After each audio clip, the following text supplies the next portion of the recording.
Creators Game, episode 37. I'm Daya Miller. Jay Smith. Chris Vale. Jon Parry Smith. And it's been a little bit, it's been 2.5 weeks. 2.5 weeks. What has everyone been up to? Let's start over here. Outside of lacrosse? Outside of lacrosse. Just chilling, fishing again when I can. And actually, when we're done here, I'm going fishing before it gets dark. So more fishing and more fishing. Yep. You were getting your boat ready last episode. It's ready. It's So ready now to you're out go. there. Ready to go. It's got to hit the water, give it a test and tune run, and golden. Right on. Maybe. What about you, Vale? Just trying to stay cool in the hot heat. Went in the pool a couple of times. Went to like a family birthday party and stuff the other Sunday or whatever. Hung out, so that was pretty good. Some downtime, and then me and you met up last week, even though we were off, and filmed our commercial for Card Night at Level Up on the 17th. Oh yeah, you're hot out in these streets up there doing card nights and stuff like that. You gonna get some big trades, some big sales? Hopefully. I was telling some people today and stuff. So August 17th at Level Up, 5 p.m. on the Sunday night. Yeah, come see Vale, come trade some cards.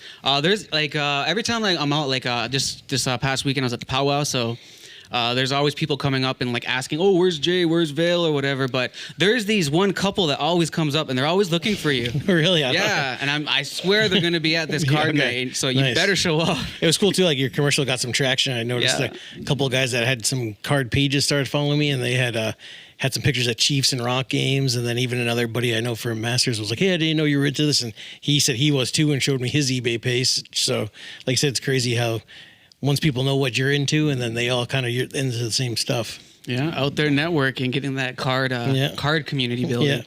But let's get right into this. So, when's the first time you picked up a lacrosse stick? And introduce yourself, please. I'm Jon. I think the first time I picked one up, I think I was 5 probably, like Tyke area, that age. And I never had one growing up and stuff. I started kind of late, I guess, considered to most people. They start in paperweight. But yeah, 5 years old and never put it down since. Now, we do have to make a disclaimer for those who don't know. Another one of Jay Smith's sons. How many kids you got? 7. 7. Yep. 5 boys, 2 girls. Legend status. John's mid-pack. All right. So we know that. Okay. Now let's get back into your lacrosse career. Who were your coaches growing up?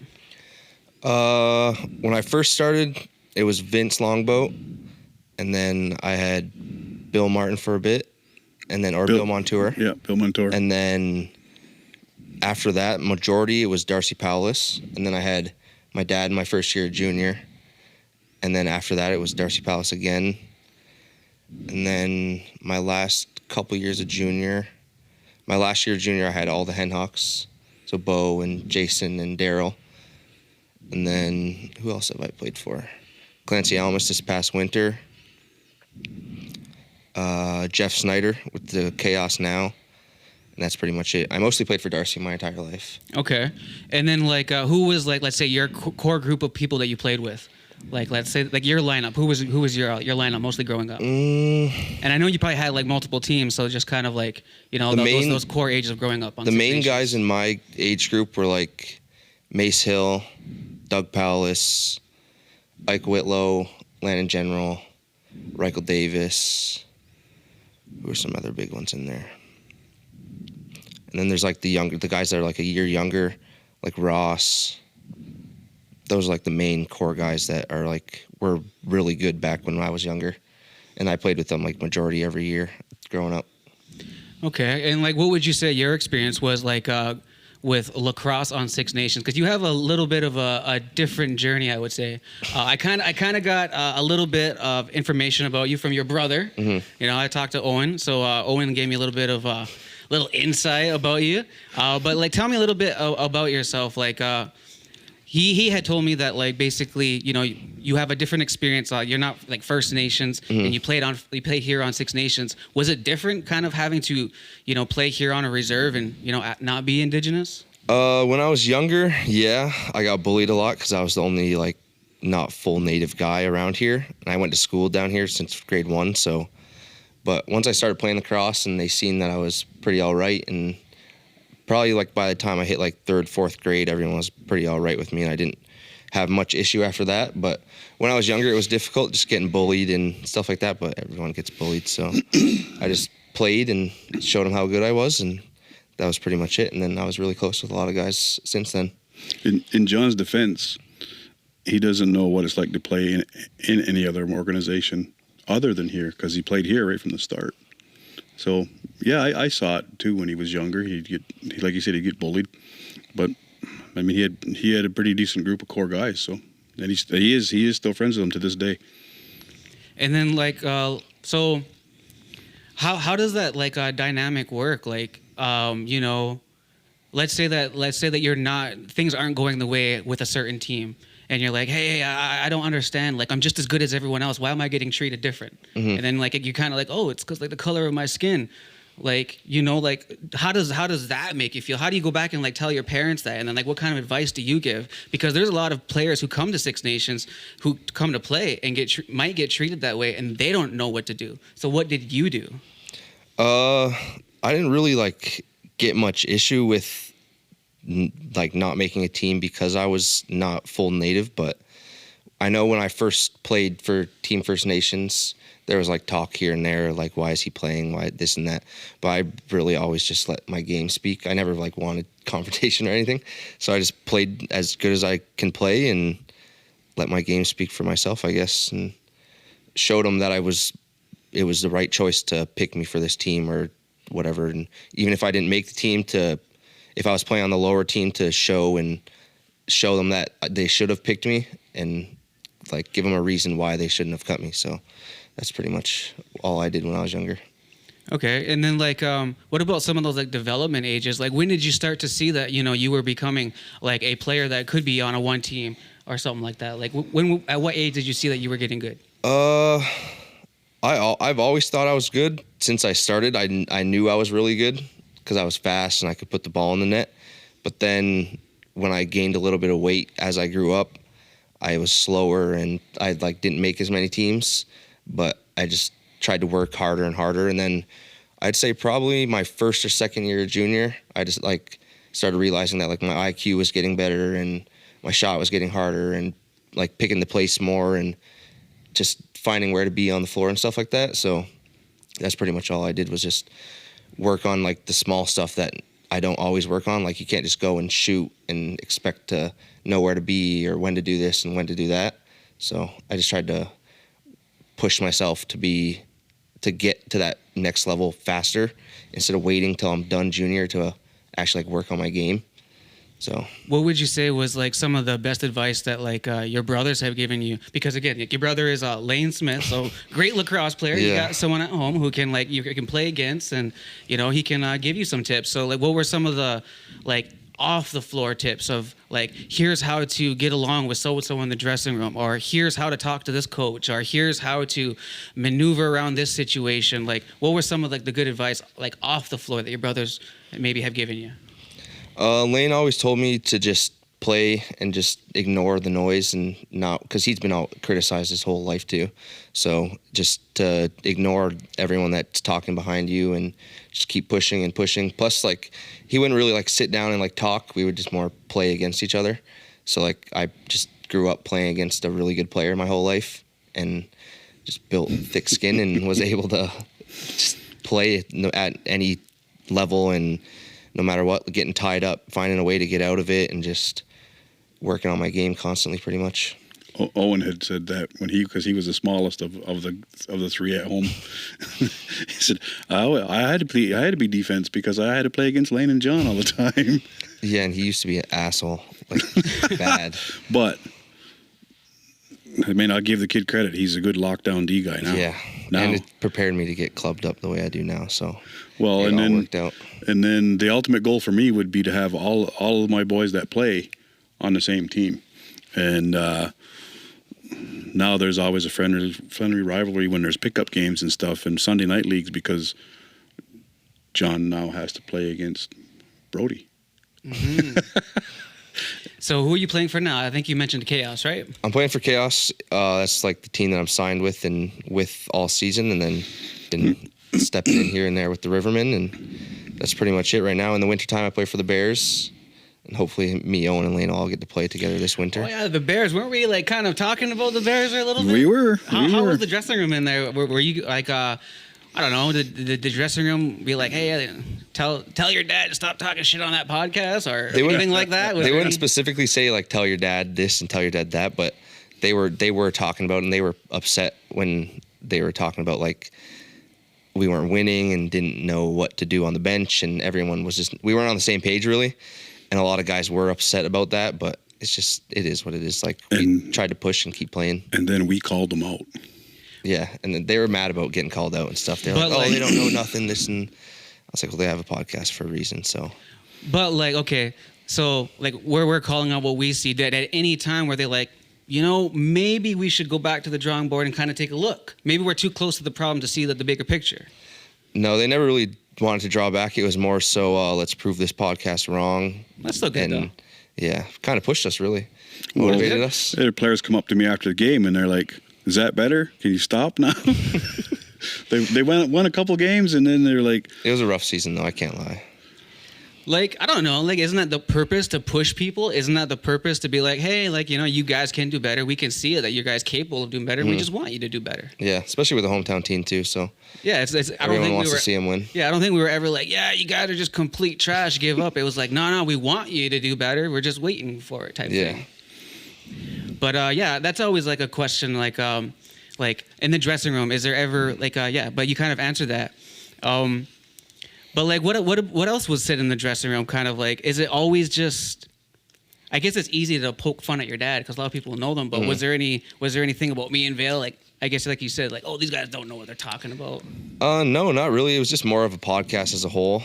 Just they were upset that they were being, I guess, shamed on the internet. Not shamed, but like being called out on the internet. Well, I think it was more like frustration between like the team as well because we weren't doing so good. And what about the coach? What did the coach say? Did the coach ever be like? Oh no, they didn't really care. No, Mouser doesn't care about stuff like that. He doesn't watch anything. Well, the thing about it is had they got upset and usually the easiest emotion to go to is anger. So because I'm on here, they're gonna get mad obviously at Jon because they're mad at me. And if that happened, Jon, I'm sorry, but I really don't care if they're mad at me. Oh, I've said it a million times. If you got something to say, give me a shout. If you don't have my number, there's a reason why you don't have my number. What about that? Like, do you think your dad has ever gotten you in more trouble than maybe he should have or something like that? Yeah, probably. But I got to hear this. Yeah, like no, there's probably been times where like someone doesn't like you or this, and they think different of me. But that happens with like everybody who doesn't. I've said that across the board though. There's things that I've said, things that I've did in lacrosse over the years, and I know people don't have to say it, but the whole community can see it. That the sins of the father are paid onto the sons. I know that. You guys all know that. I've told you that from when you were small because of the family you're in. There's going to be shit thrown at you, and there has been, and it's been like that for all of us. But we were all like, we always like my dad and my mom always told us just not worry about what other people are saying, just worry about what family do, and so we all have pretty thick skin. So I feel like none of us really have an issue with the outside noise now that we're older and stuff. But like, was there ever like, it's like, I don't know, this, I guess it would be kind of hard to say in front of your dad now, but like, was there ever a point where you're just kind of like, man, I just needed you to be quiet because I want to excel, but if you keep talking, I'm not going to get picked for this team, or I'm not going to be able to go here, I'm not going to be able to do this. Like, as a kid, you're still just kind of like, I want opportunities, right? Like, yeah, I don't know about being picked for a team, no, but like at home, like with like doing extra work outside of playing and stuff like that, be like, get off my back, I'm a kid. No. But like, when I was... No, he said it to my face. Oh, okay. Yeah. Well, I would imagine you guys went back and forth. Oh, you can imagine a lot. But, yeah, no, I don't think he's ever been the reason I haven't got picked for a team.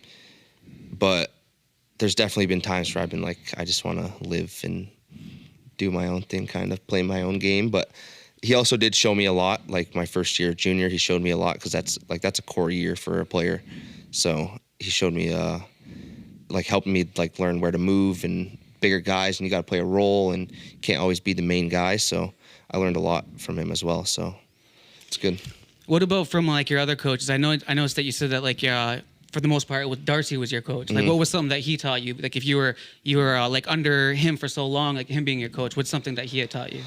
He kind of showed me like the basics to everything, to like set and like learn how to set picks and shooting, and then plus his son Doug is a goalie, and me and Doug were always hanging out when we were younger, so Doug was always getting those reps from me, and I was always getting the reps from him, like shooting on each other and this and that, and really just showed me like how to like be on a team and to work with people, and because we were all so young, like my whole life right up until junior, he pretty much coached me, and we always had the same team and a lot of big bonds and pushing and always wanting to be the best team and really just to beat everybody, honestly.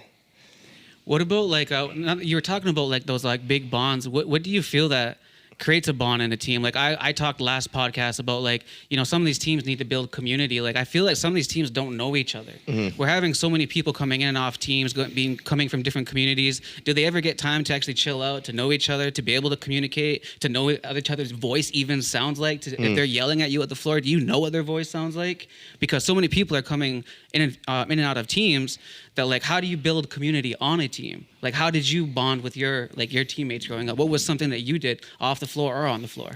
Growing up, it was easy because I went to school with all the guys, so I would see them even just outside lacrosse, I'd still see them every single day.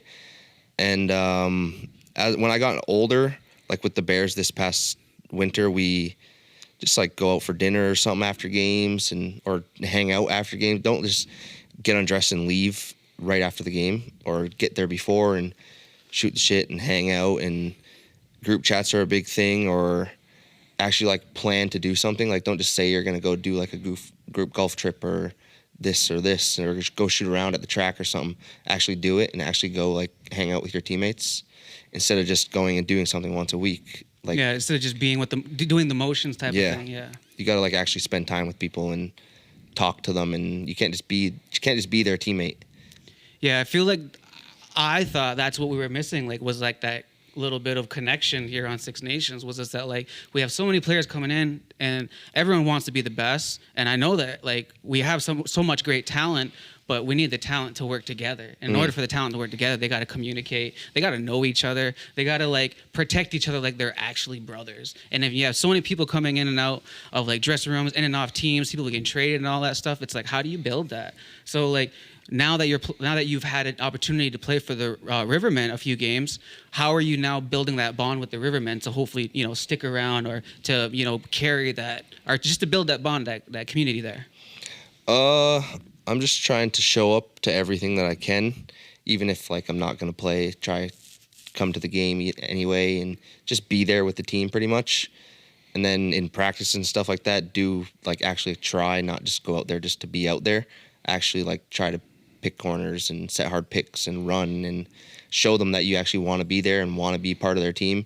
Because the Rivermen's bond is like, it's something like I haven't experienced with the team before. And it's nice to be in there and feel like everyone, like down to the trainers and down to the parents and people that show up, like just the people around the arena. It's a really tight bond that they have. So it's nice to be a part of them and go out and experience it. Plus with all the vets that they have and stuff like that. So it's nice to learn from other people as well. What about like, I know you just recently got 2 goals with the Rivermen, right? Mm-hmm. So like, who was like someone off the Rivermen who was the first person to congratulate you, or kind of like put their arm around you and be like, yeah, you got your first like senior B goals? I think it was Jordan Goddard, because I think he passed me the ball for my first goal, and he just had a big smile on his face and put his arm around me. But that also could have been because it was a shovel shot. I wasn't looking at the net. I just shot it and scored.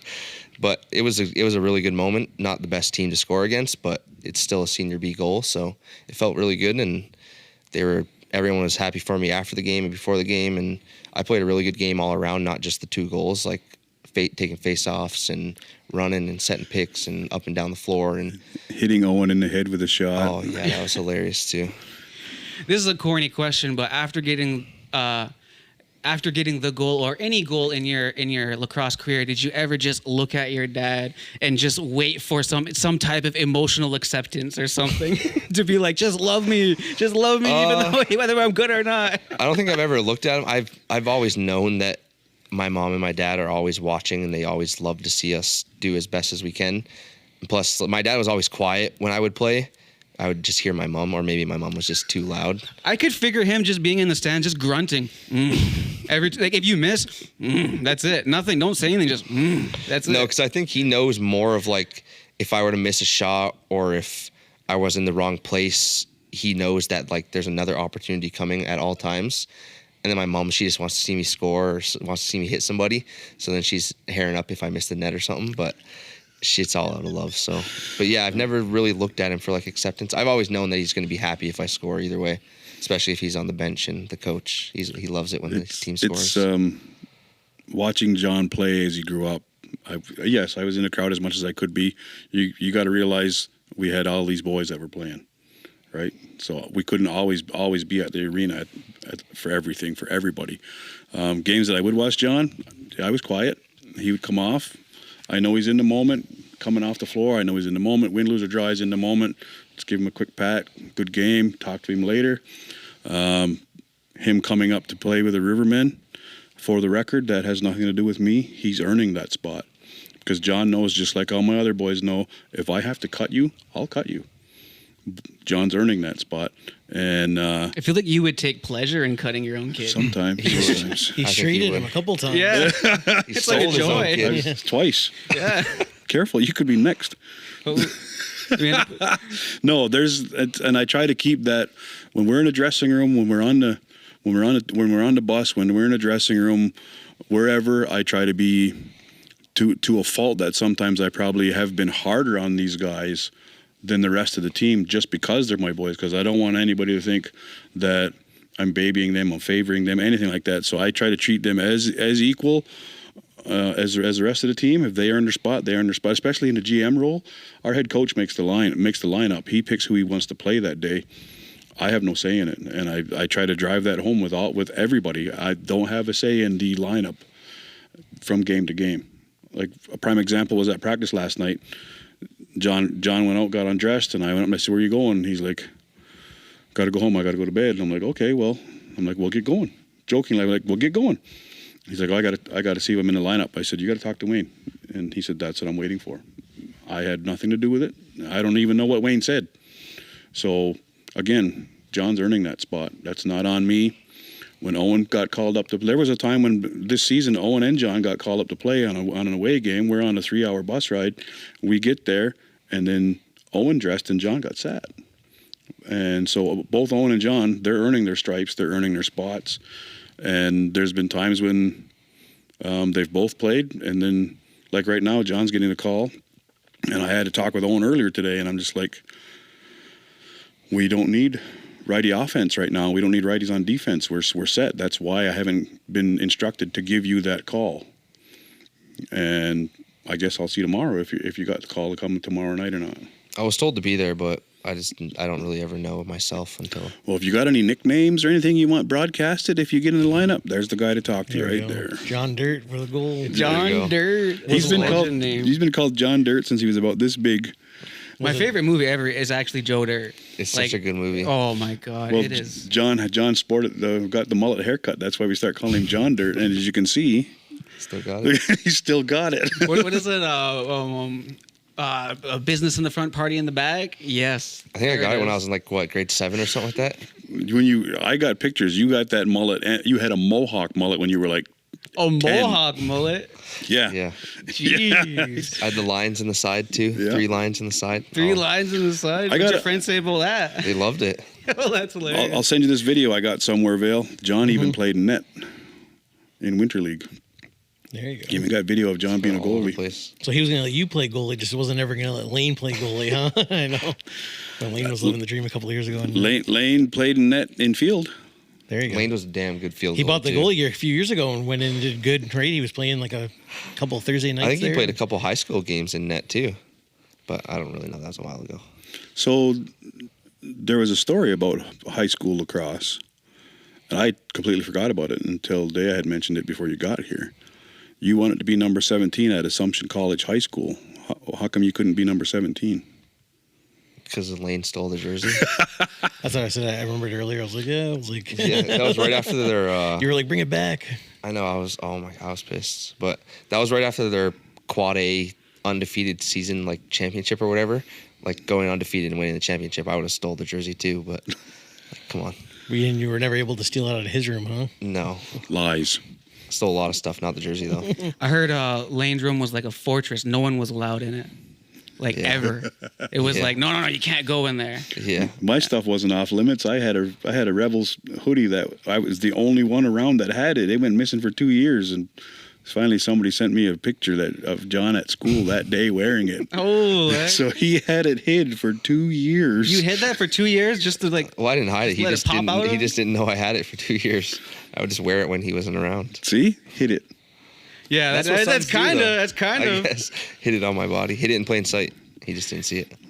Well, here's the thing. I got it back. I still got it. Right on. So like growing up, like was it hard? Not hard, but like was it difficult being compared to maybe someone like Layne? Yeah, really hard. When do you think was it like the most difficult? Like Definitely when I was in junior, because it seemed like by the time I was getting into junior and Layne was leaving junior, that's when he was getting like really prominent. Like people knew who he was and he was very good before that. But that was after the high school championship. Then he won a Founders, broke all the records. So it was always like Layne's doing this and Layne does this in the games. But I kind of I hated it when I was younger. But now that I'm like looking back on it, it's like everyone wanted me to just be better and just be as good as Layne is, which I want to be as well. I would love to be as good as Layne is one day, but I just got to keep working and pushing to be at that level. So I'm going to tell you something that I told Layne. Why not just be John?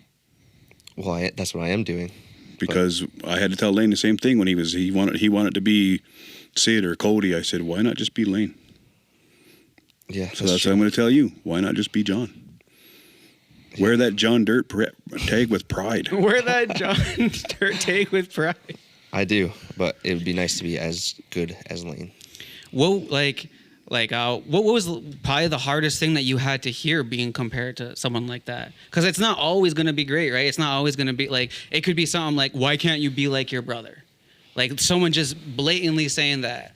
I don't think I ever blatantly was told that why can't I be like Layne? There was a lot of why you need to be faster and this, but I've always had the hands to I don't have to be the fastest guy on the floor, which it helps because it is the fastest game on 2 feet, but I'm getting that now and pushing to be better and trying to prove everyone wrong pretty much. Everyone that doubted me throughout junior because I was too slow or too this and this, trying to fix that and make it better and show them what I can actually do because I think I'm very good, so I just want to prove people that I am and that a lot of people have passed up on me being on teams where I could have done a lot of work for the team.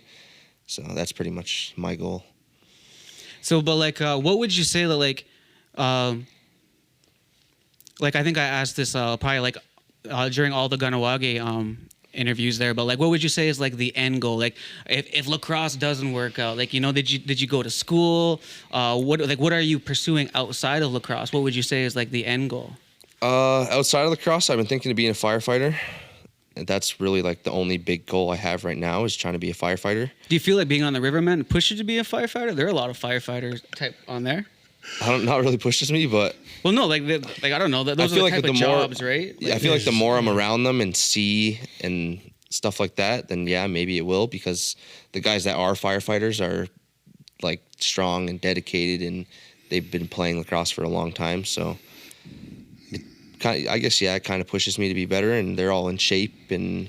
Yeah, it's it's having a career that aligns with what you do every day. So if you're a cop, you're a firefighter, you're a paramedic, if you're all these things that you need to be somewhat in shape, right? Mm-hmm. So those are that's what I would see as something like a firefighter. So I just thought the Rivermen, that's kind of what all those guys are doing. They're all service providers in some way, you know.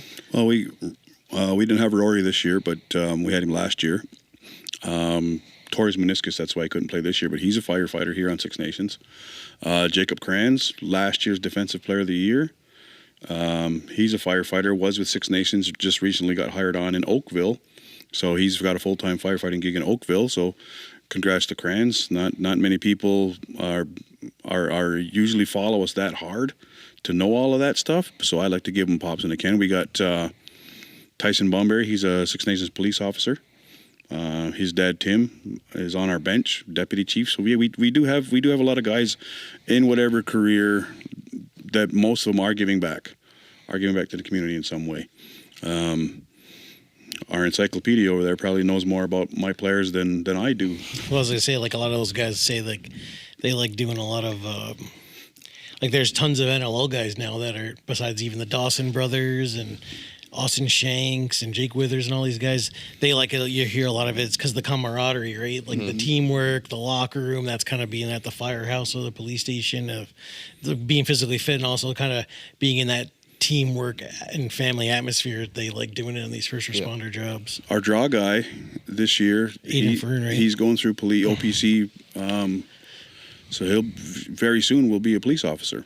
That's pretty good for him too, because you figure, I think he'll be an NLL draft prospect, so maybe some of those guys will have to take a year off sometimes of the NLL in the past, Ryan Dilks and Cornwall and stuff, because of they can't get hurt, or because they can't really, they're rookies, so they can't get their shifts switched for games. So yeah, for the most part, a lot of those services, firefighter, police,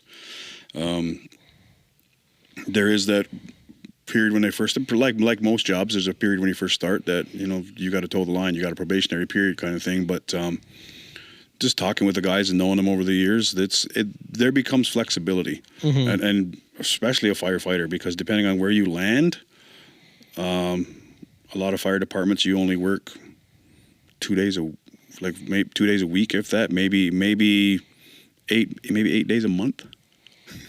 It's pretty tough. But they're 24-hour shifts. Yeah, long shifts. But I could handle a long shift. I worked nights for 4 years, so. And then sometimes too, even if you like play the sports, I know guys that got in NYPD and kind of, guy was a All-American face-off guy, and they were like, yeah, we got him in on our precinct, and now he's playing for us right away for the rest of the summer league. So just kind of playing those sports can help you get a job. Just like I always say, kind of in school, if maybe you played lacrosse or hockey or football and another guy doesn't, and you have the same GPA, they're going to take the kid that can play the sports and help the school out. Well, John went to Herkimer, and I think he got kind of ripped off at that school because he was going and then COVID hit. Yeah, that was going to be one of my questions for him today was, what was that like of you kind of like, hey, I'm going to go off to college and experience this? And like you said, a lot of kids, even in First Nations communities, don't. And like you went with Dougie to do that, and then COVID screwed you. You go in springtime 2020. Yeah, it was fun while I was there, because I went before COVID, and then after like the guidelines all got lifted a little bit, I went back again.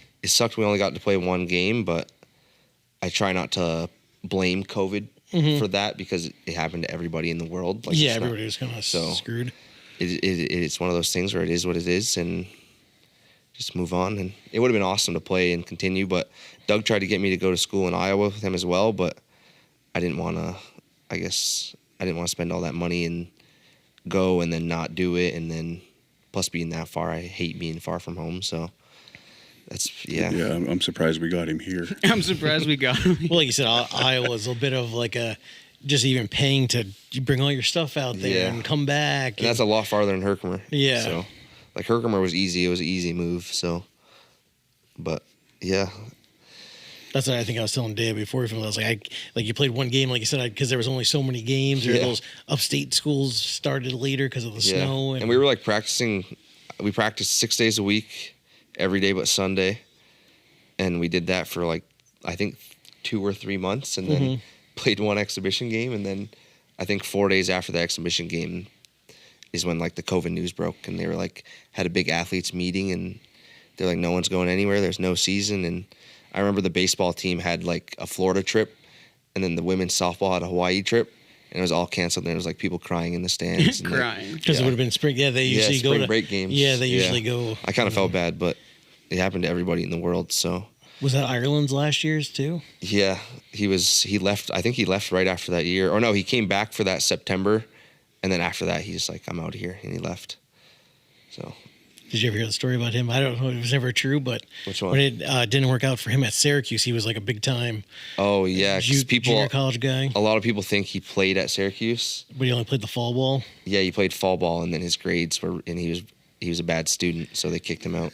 there was like a folk tale that he went out to the fall bowl games in San Diego and never got on the plane back home. And then there was I never he heard could that, have but did that one too, but then I just heard that people always thought that he played, and I don't think he ever actually like played a game. But he was really good when he went to Herkimer. He did play for a little bit I don't know if he got any games, but he was on the practice squad for the Lizards in that MLL and the Colorado Mammoth. I know he played a couple Mammoth games. I know that because he showed us videos of it. And it was just like Dan Carey, who's GM of Rochester now, was his teammate at Herkimer, and then was the player there and like one of their main guys. So that's like kind of what got him in. And yeah, he was a good guy. I like Jamie Island. He was a really good coach. Well, yeah, like you said, there was that folk tale, and then there was, I guess, at an alumni game, somebody asked him once, like, "Hey, how come you didn't make it to Syracuse?" He's like, "There's a reason why I came here first. Just school wasn't for him." So I got a few questions before we get into some Sr.C talk, because we're going to start there with our journey of getting into Six Nations lacrosse. We'll start Sr.C. But before we get there, let's get into like team First Nations. Like, was there any pushback for you being on the team? I don't know if we kind of touched on it a little bit, but that was one of the questions I had. Like, was there a pushback? I know I was like one of the last ones picked. I remember we went to the tryout down here, and we were driving. We left the tryout, and we were going to play a championship field game for Fall Field. And my mom was like, "They're just picking one more. They're deciding who else to pick."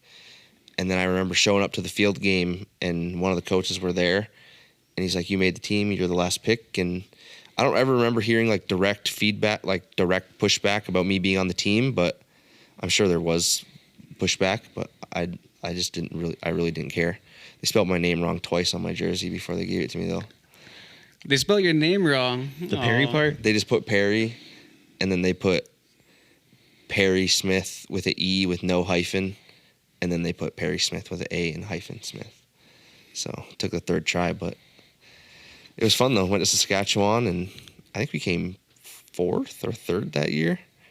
But it was a great experience because I've watched Layne play Team Iroquois my entire life, and it was probably my biggest dream was to be on Team Iroquois, and it ended up happening. So, and it was my last year of eligibility for it too. So it was great. Went with a bunch of my friends, and yeah.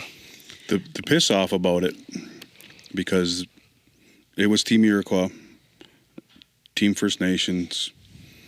I don't even know what it's called now. Is it back to Team First Nations? I think it's Haudenosaunee now.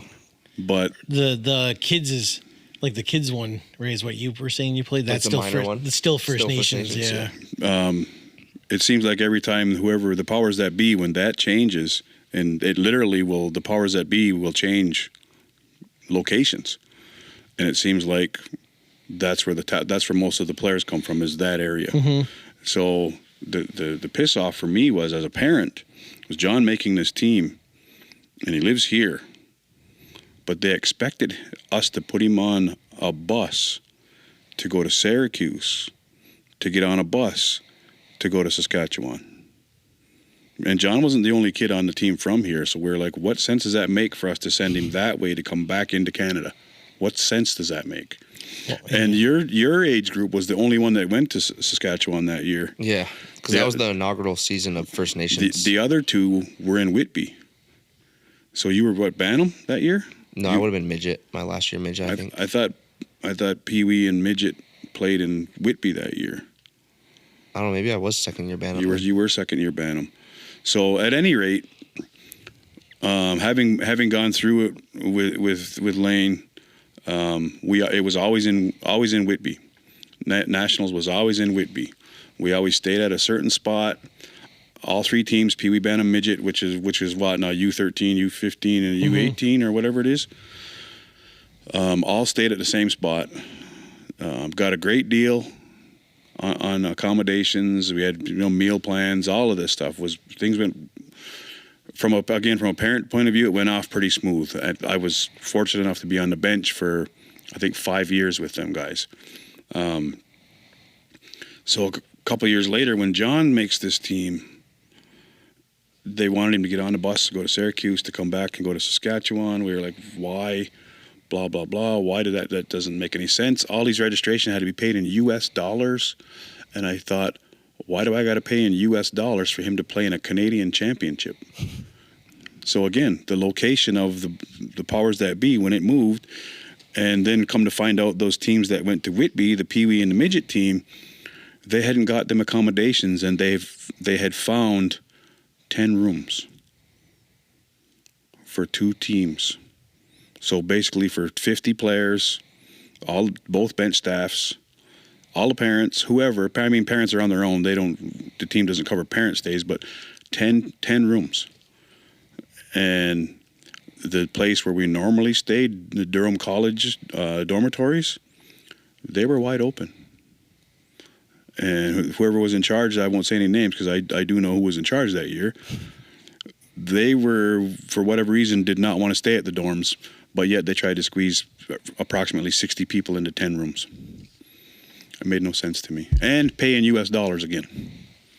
I remember years ago parents complaining too because it was a Canadian national tournament, so why were we paying in U.S.? But obviously somebody at one of those states reserves that were kind of doing it was obviously keeping the exchange rate, right? I don't know. Something like that, right? I'm glad you said that. I didn't say that. Oh, okay. So we were just. Oh, you're getting ripped off then. Oh, okay. I thought. Oh. Yeah, because it's like There we go, kinda, Val. like now the new First Nations team, right, run by Chuck and Tyler. I think they paying Canadian, right? So it's Canadian tournament, Canadian bank accounts. Where then when it was those guys in the U.S., yeah, you're getting ripped off, right? Because it's like, oh, I should be paying, instead of paying 60 US, I should be paying 60 Canadian, and somebody must have been keeping something on the back end of the old crew, because then it kind of went defunct after COVID. Yeah, and then until last year. They made them ride a bus out there. Mm-hmm. Straight there, 31 hours. To Saskatchewan, that's crazy, yeah. So like we had to personally drive ourselves to the arena in Onondaga, and then we left our vehicles there, and we all got on the bus, and we drove, instead of driving through Canada, we drove through the top of the states and then went up into Saskatchewan. Like those Montanas and stuff, probably? Yeah, so like through Ohio and like all those areas. And then we went up into Saskatchewan. And then the same way when we came home, we went down into the states, across to Onondaga, and then up. Did they back say to Canada. why? It was just because I think there was only 4 of us from Canada on the team. Everyone else from like Onondaga and Akwesasne and all that.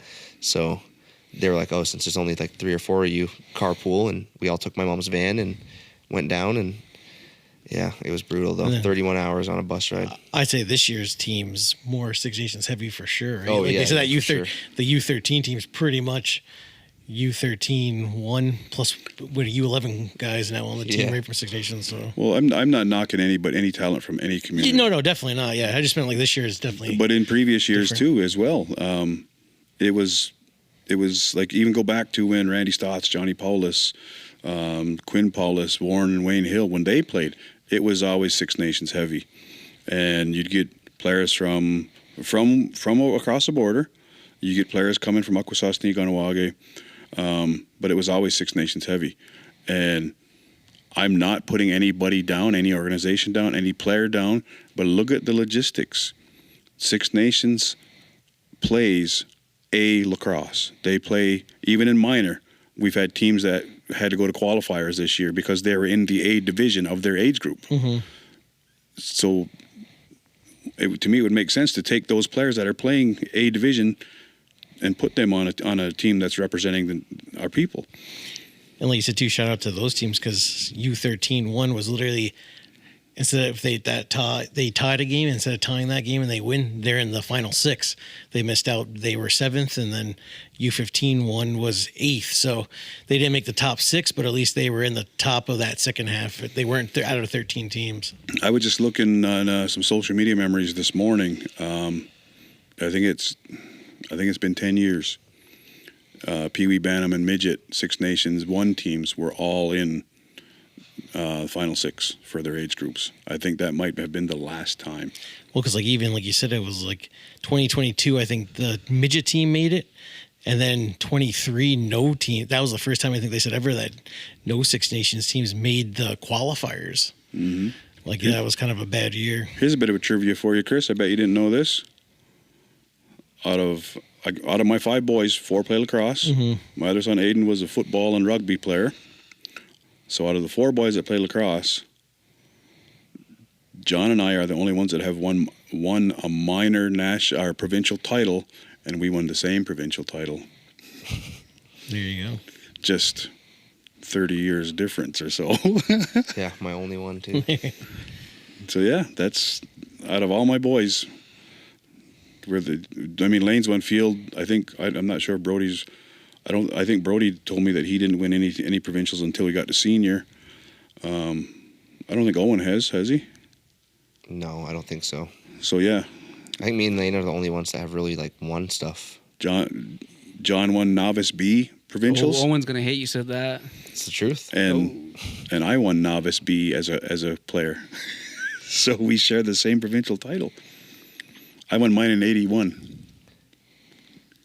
I don't know, like 2011 or something like that. So you, 2012. like I said, 30 years. Have you thought were you coaching something, or you were going to coach the field with Jay, right? And I was helping him. I didn't get back into coaching. I need to get my cards and stuff. I would like to. Yeah, I've been thinking about maybe trying to be a ref as well because we're in dire need of good definitely. refs. So. Hey, you volunteer. It's like you coach, you volunteer. Refs get paid. So Yeah, there you go. That's true. And then, like you said, Layne obviously likes Wait, you guys coaching. don't? You guys don't get paid to coach? Okay. All right, let's get into Sr.C. You just had a game recently against Six Nations, I heard. Yeah. How'd it go? How did the total game go? We won.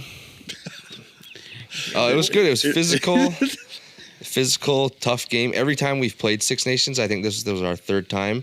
It's been a close game every time, like 2, 3, 1 goal differences. This last one got a little bit chippy, some would say. It was physical back and forth the whole time. They were up, I think. Were you at that game? They were up, 6-1 or 6-2 or something like that. We ended up coming back, and we won by 1. I ended up setting a late pick and ended up getting kicked out. But in my defense, it was a clean pick. It was just the wrong time in the game to do it. Probably shouldn't have done it with 15 seconds left, but it was physical all game, and like you're gonna get hit in the cross, especially if you got your head down. So, but yeah, it was a good weekend altogether as well. And like right now, who's the team to beat in Sr.C? Us. So okay, so you guys are the team to beat. Us in Georgetown. I was going to point out something like you guys, right? Right here. Us in Georgetown, yeah. But we've only played Georgetown once. They have an easy bracket. They're on the easy side of the division. We have all the hard teams, so. That was kind of my question. Where I was like, "Is that so?" You did play some laps games because that's what I thought. Just one weekend they lapped it over. Oh, okay. So like usually, like in the past years, it's been everybody plays the same weekend. Mm-hmm. But now it's like some teams we played 3 times, and some teams we played once or twice, and it's all over the damn place. They've basically split Sr.C into East-West. Yeah, because I saw like you said it was like this week was Brantford, and then those other teams played out in Barrie or something like that. Yeah, right? I think they did play Yeah, Barrie. And so then, there's 5 teams each division. yeah, I think 4. There's 10 teams in the league. I don't know. I just looked at the schedule like You only look for 2 you. nights ago. I too. get it. Yeah. I get it. But like you I said, looked for Team 1. like Chaos, right? Previously, before you joined or whatever, they did win the league. And Yeah, they won it 2 years ago, I think. No. 3 years ago. 22. Tomahawks won it 2 years ago. Chaos was 3 years ago then. I think that was their only one. Tomahawks like only have 1 too. So, but like you said, you guys have won one before you were on the team and still in junior, and then Six Nations has won it twice. So then those are 2 teams right in your bracket. Wellington, and that's what I was thinking the other day. I was like, that other bracket seemed like more newer teams that have joined like the last year or 2, and then it's you like guys were like, Lakefield and yeah, Lakefield's been around. they've won it before too. They won it in 21, I think, but that's when, like you said, it was like there was no COVID year. It was the same year Jay and Layne got screwed over. They so were the Sr.C, and at that time was the only senior men's league running. So they had Aaron Woods, who's played in the NLL, and some different guys that were like kind of your buddy Marco was one of their goalies. Backstopping. I think. But no, that's now that I think about it. Like Huntsville has been in since the league started. Lakefield. You guys. Well, I'm thinking on the east side. So the east side? Huntsville and Lakefield, I think, are the only 2 teams remaining that are original. Mm-hmm. And then there's Georgetown. and Tyndonega. Tyndonaga's brand new this year. And then Toronto, I think, is on Barrie, their the Barrie Bearcats. Yeah, and Barry's brand new this year too, right? Yeah, and Toronto Lightning, but they come in after 2019, I believe, because that's when the league started. Was 2019. And Georgetown just won last year, right? Is what it was. Yeah. But I heard they were like Georgetown Gators were kind of like like you said, would you say from your first year, right, where you started the Tomahawks in 2019, seemed to be more of an older league, and then through the years, it's been coming what's supposed to be kind of like your younger. kind of developmental league kind of thing? Well, that was the whole goal. I remember talking to the commissioner in 2019, and the whole goal was because there was so many junior age players graduating, and at the time there was only Senior B and MSL, 6 teams per. There was 12 teams for 200 kids to funnel into and try to get a spot. So Sr.C was actually developed to give these graduating players another place to play. I mean, it's a rough and tumble league. It's like Junior C. They were calling that league the jungle for a long time.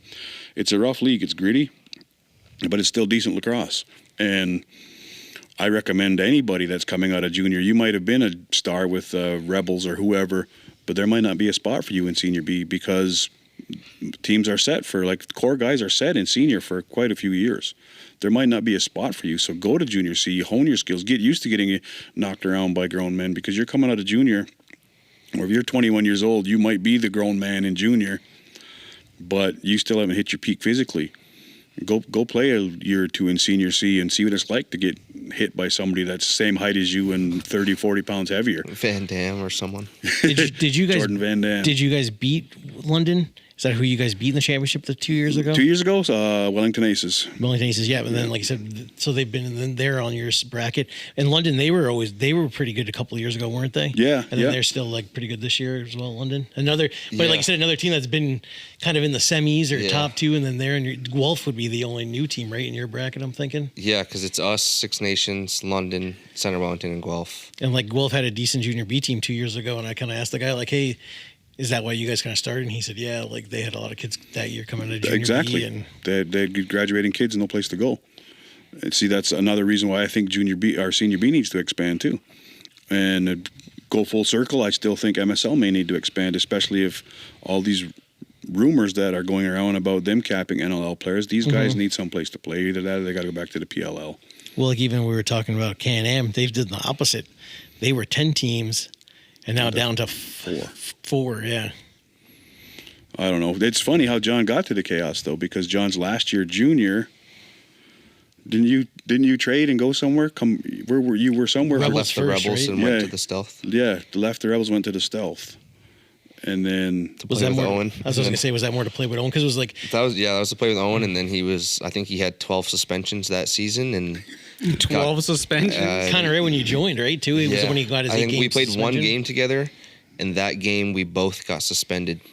I got a 5 game, and he got a 4 game. How many games are in a season? 20. Okay, I was gonna be like it's probably like 14 games, get 12 suspensions. I think Owen played like 4 games that season. We then got talked kicked about off. that when Owen was on here, about how he got a 9-game suspension or a 4-game suspension, and the Stealth had released him and not told him. So when, oh yeah, he was saying that. Yeah. so when his suspension was up, he was going to practice, going to games, taking warm up, and not getting played. So finally, we were just like, "Why aren't you dressing him?" Oh, we let him go. Well, when were you going to tell us? So they hadn't even put him on the game sheet as serving his suspension. So Wilmot Wild picked him up, and then he had to serve. He still had to serve his 4 games. So essentially, that last run, he sat out 8 games when he only had to sit 4. And then that's when Jon went to the Stealth to play with Owen, and Owen, that happened to Owen, so he left. And then I teased Jon about it occasionally. I'm like, you left your junior career on the floor in the Civic Center in Brantford. He And then left it on. And the then he did floor. it again this year left the Tomahawks to play with Owen. Well, Yeah. we had talked about that with Owen too, because he missed his last year of junior because he had blew his knee out, just got it fixed. And I mean, Owen, he's been on the show. You guys know him. He's very brass. He's very arrogant. Yes, I said it, Owen. I said it. He's funny as hell, but there are times when he still needs his big brother. So he asked Jon to come and join him on the Chaos.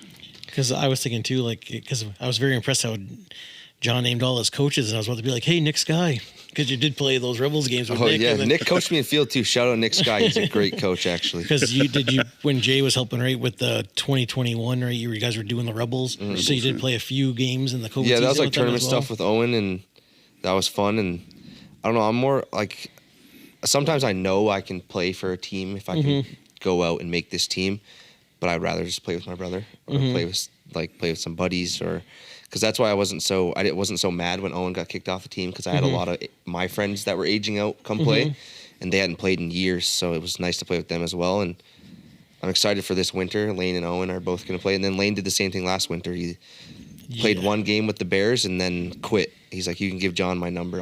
I'm done. I was like, that's you awesome. can give Jon my number. Jon just keeps trying to play with literally. I brothers. keep trying to play with my brothers, and they both get kicked off the team or quit. So it's time to start playing where I know this I year, can play. you guys are all going to be on the Bears, right? I'm hoping, yes. Layne says he'll come out if Owen comes out, and I said, why can't you do that with me? And he said, I want to play with all three of us. So. You better get Brody out too then.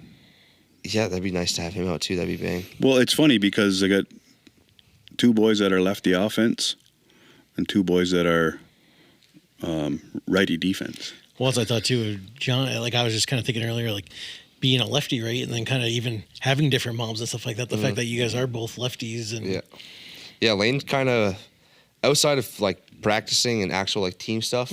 Layne was the majority. Like he was my role model, and he taught me how to play and where to shoot and what to do and stuff like that. So I owe a lot to Layne, honestly. You think that's kind of why it made you be a lefty too, or you think that's just you've always just been a lefty? I think I was just always a lefty right off the rip, lefty.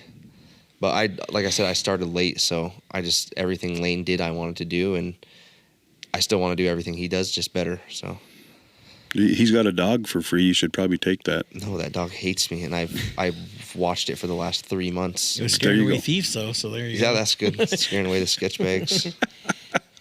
Vale likes dogs. Want a free puppy? I seen the post. I would have. That's what I'm saying. It's a mean dog. Like she looks nice, but especially with pit bulls, they don't make expressions before they attack you, so you never know when that motherfucker's coming. So We should probably edit that out. Layne will be getting creeped out.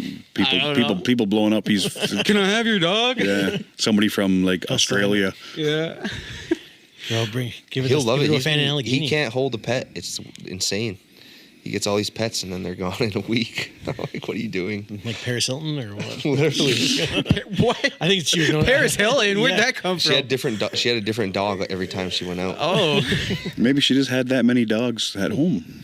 I guess always in her little purse too. When we get your little purse, you can carry that dog around. Get me a dog too. I got you one.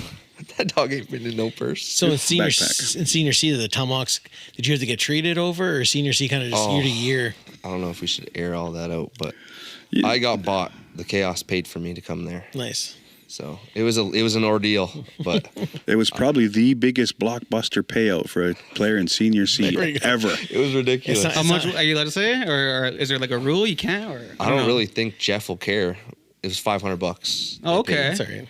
That's a good number. For a That's- senior C player, that's a Yeah. lot. That's a So, decent number because Yeah, that's bragging rights right Players- there. Chris Cookie showed me this would have been probably back in 22 or 23 where he's like, yep, I got this on an OLA game sheet. They traded a player for 40 bottles of Budweiser. And Oh, that's he got amazing. that on he's like, isn't that the most senior C everything ever? And it was actually on an OLA game sheet or an OLA sheet or whatever transaction sheet. That's actually hilarious. Like, hey, there was a trade in Can-Am where they wanted 2 wooden goalie sticks for a player. Yeah, usually, I mean, those are men's league trades. Obviously, we've done it before. Chicky's Chicky like, trades. yeah, he'll give 2 rolls of tape and that's how Did you get traded in Chicky League for something like that? I don't know. that's how we got Layne, right? We Frog Pond that time we gave a case of beer for him and Trey, and then Layne wanted to go play for another team, and then we got 4 cases of beer. But that's when he was worth his pay that day. We really wanted to keep you, but he's like, I want to play with my other buddies on that team. All right, 4 cases.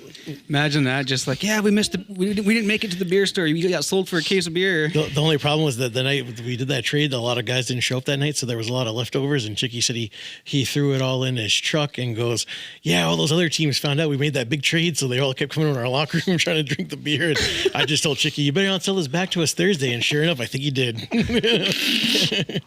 That's a solid trade, though. Yeah, $500. Heck yeah. Yeah, it's been a lot of fun too. I've actually had a lot of fun playing for them this year. Let's get into. You've obviously been following Can-Am because your brother's in there. I've actually been watching a lot of Can-Am lately. The most exciting league right now. For real. Okay, let's get into Can-Am. Let's just start there. Where it's a good transition. We'll get to the Rivermen. We will get there. So exciting of a league that teams leave it. They just film a lot more than like you have to go to like Ontario side games to watch them. Can-Am, you can just watch it at home. Okay, let's start with What was going on with Zed Williams? Well, like anybody, like everybody's seen that, right? He took his shirt off. Zed I Williams got the is a scoop. I got the inside scoop. All right, what's the inside scoop? What was going on? I heard he was getting called fat. That's what I was told. I heard that one too. Yeah. He was being called small. Oh, small. In Okay. in the heat of the game, there's a lot of chirps going on, and that's what I was told too. Is that he was told he was small, so he had to take his shirt off and show everybody that he wasn't. Okay. I mean, while we're on the Zeddy note, I ran into him last week when I went to Newtown to watch Allegheny play, and he pulled me aside, said he greatly appreciates everything we do here, and the way we're spreading the gospel. He's really appreciates it. So shout out Zeddy, we got you as long as you got us. Big shout out Zed. He's the best lacrosse player in the world, and I'll say that right in the camera. Yeah. That's looking down the barrel, John. You got to learn the lingo. I don't want to steal your lingo.